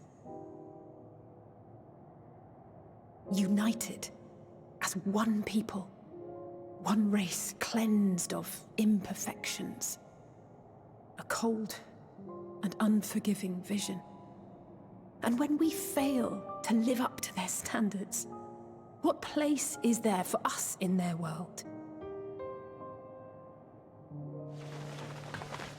But the truly sad, truly frustrating thing is how damnably similar it all is to the lofty ideals of Father and the Forum. Non-intervention. Always non-intervention. Protect our knowledge and our people, and to hells with the rest of you. And yet, I can see how it happened. Varys and Father looked to their elders for guidance and took their virtues as their own. But for this world was of their making. In who else could they place their trust? All of us lost in a sea of chaos, searching desperately for purpose and meaning. But it shouldn't just be an extension of another's. It has to be ours. It has to be. We all have a stake in this world. No one should be silenced. I won't deny that we lack the experience of people such as Father or Quintus. Perhaps they've come to see the world as a series of problems, and the most efficient way of solving them, to reduce everything to fundamental forms. A stone is a stone, a cloud, a flower, no more than that. Simple descriptions that strip the subject of distinguishing characteristics. A man is a man, divided according to race, creed, or allegiance, and to some, defined by such associations. Is that what you think? in my misbegotten youth. But what I believed wisdom was no more than aggressive ignorance. I've since learned to look beyond the banners and the politics, to see people as individuals with their own hopes and dreams. As for my dream of building a better world, well, every day I'm reminded that it is far more complex than I had ever imagined. But it only spurs me onward, to find the wisdom and the strength to see it through to the very end.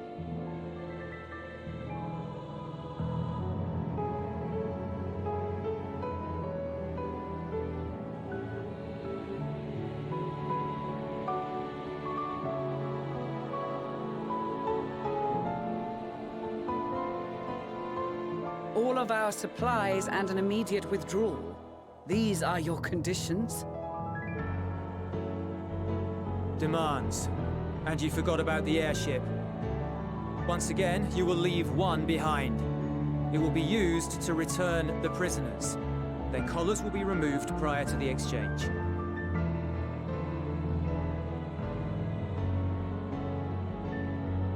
So in the end, not even Father's expertly worded rhetoric could deter you from your chosen course. Huh? Not that I thought for a moment that it would.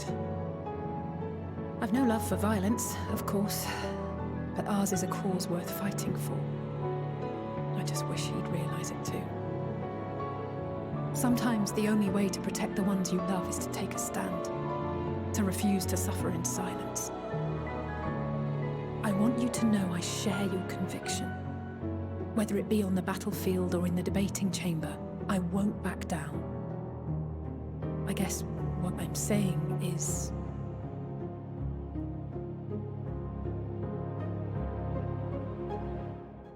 You've found your own reason to fight. Yes. Yes, I have.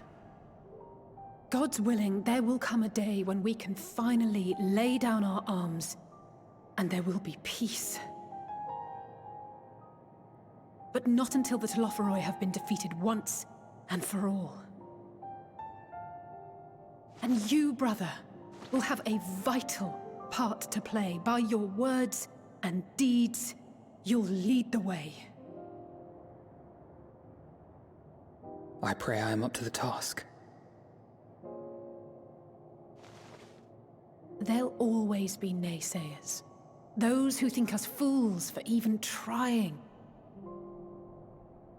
It's easy for learned elites to criticize earnest efforts and assert their moral superiority, all without offering alternatives. Not that their sophistry has ever wounded you. So stubborn and strong. Stronger than you even know. Don't ever change, you hear me? If you stumble, I'll be there to catch you. Or give you a thick ear. Maybe both, for good measure.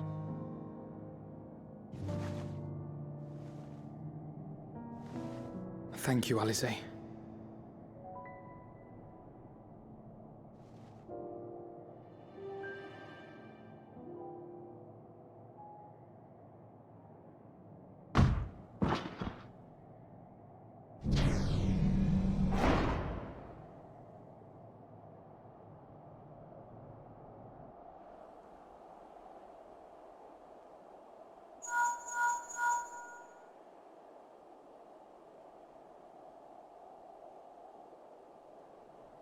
The scouts have secured Alize and Alphino. Their collars were removed without complication as well. They report no casualties, not for their party nor the guards, who will wake from their premature slumber in due course.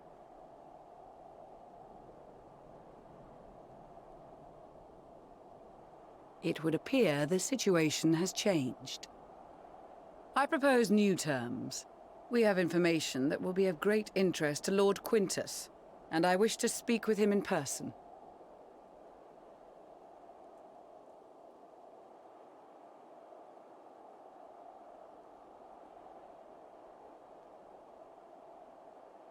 No. In the event you rejected our first proposal, we came prepared with a second.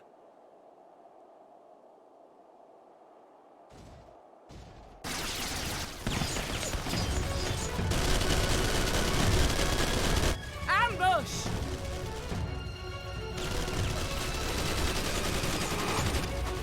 More are coming! Make ready! We, the loyal soldiers of the First Legion, proud servants of Garlemald, of the fallen Emperor Varys, shall safeguard these lands from the barbarian hordes until our countrymen return!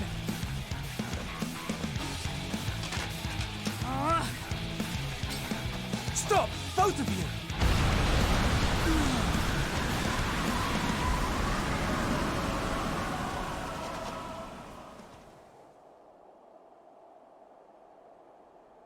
This child may be the worst emissary I have ever seen.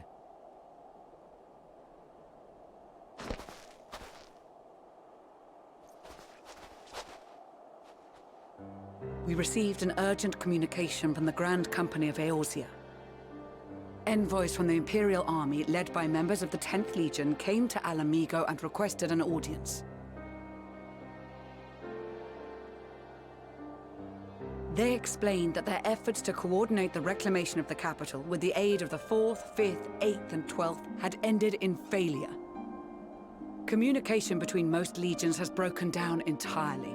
Most of the 10th's conscripts have deserted, leaving their forces severely depleted. That is why, unable to continue the fight on their own, they and their allies turned to the Grand Company of Eorzea for aid. Lies! Every word!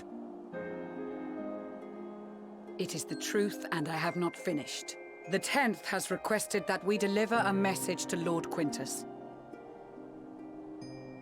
Have the ill stand down.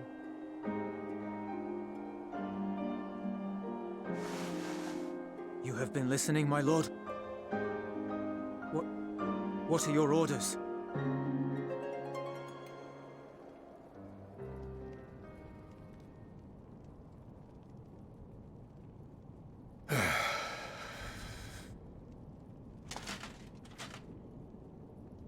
Inform her that we will honor the 10th's decision.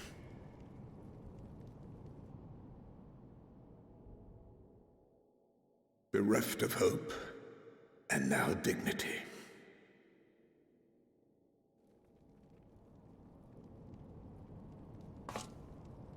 I release you from your duty. All of you.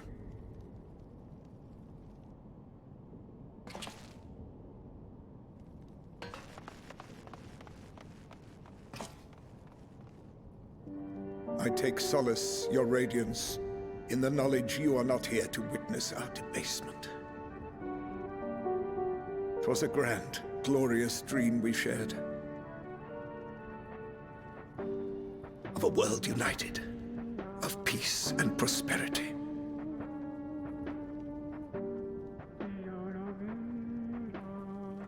We are ghosts, you and I, memories of days gone by.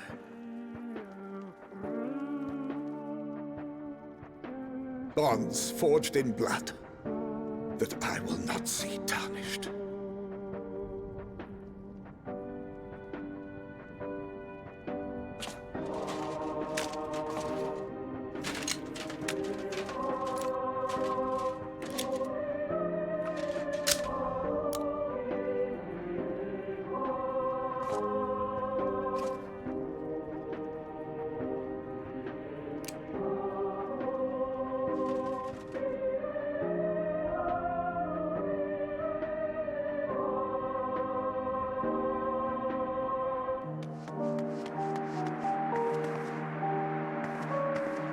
Quickly!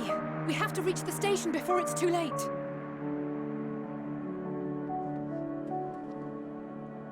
If there is still a chance that Quintus will agree to a truce, we must take it. I just hope we get there before he and his men do something rash.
Oh, good. That's a good place to stop.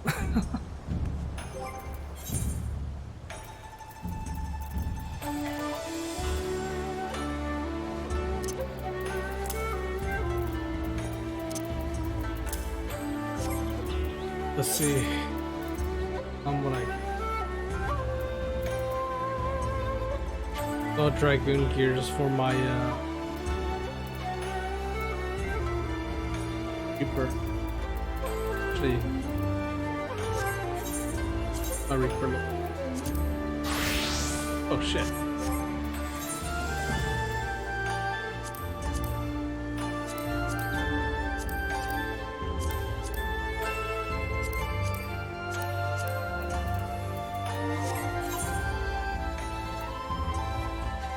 I don't. 77 gear.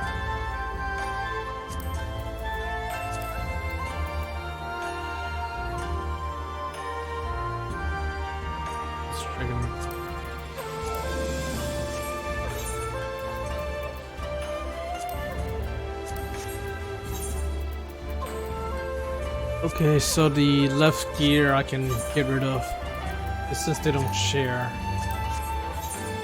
Right side I can still use. Because it's just a monk.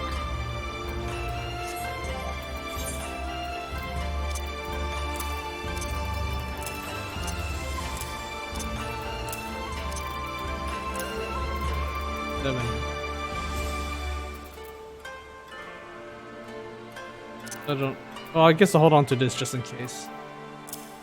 I don't get pity drop. What's the next dragoon? Wait, does it? Oh, here it goes. Only got 3. Okay, that's not bad.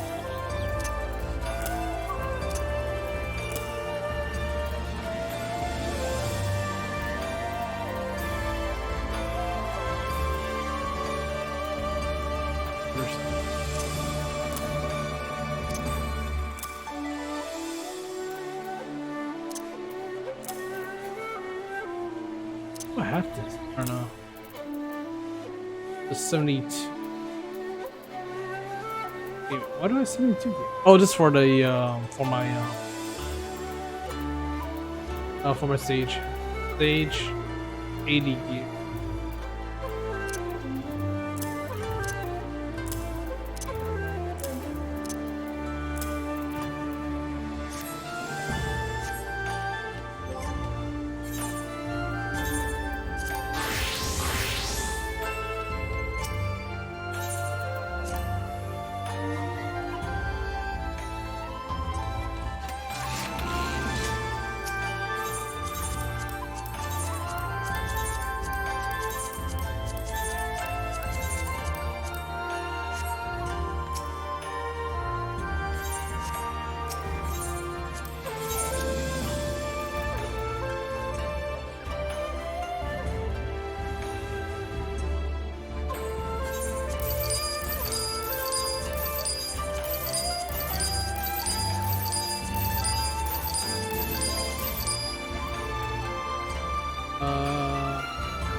Okay, thanks for watching. I will continue on in the schedule.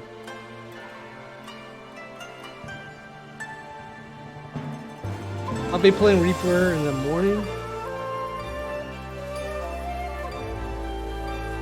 I'll probably be back in 5-6 hours from now.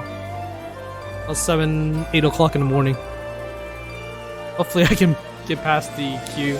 I'll be doing Reaper with Vivi until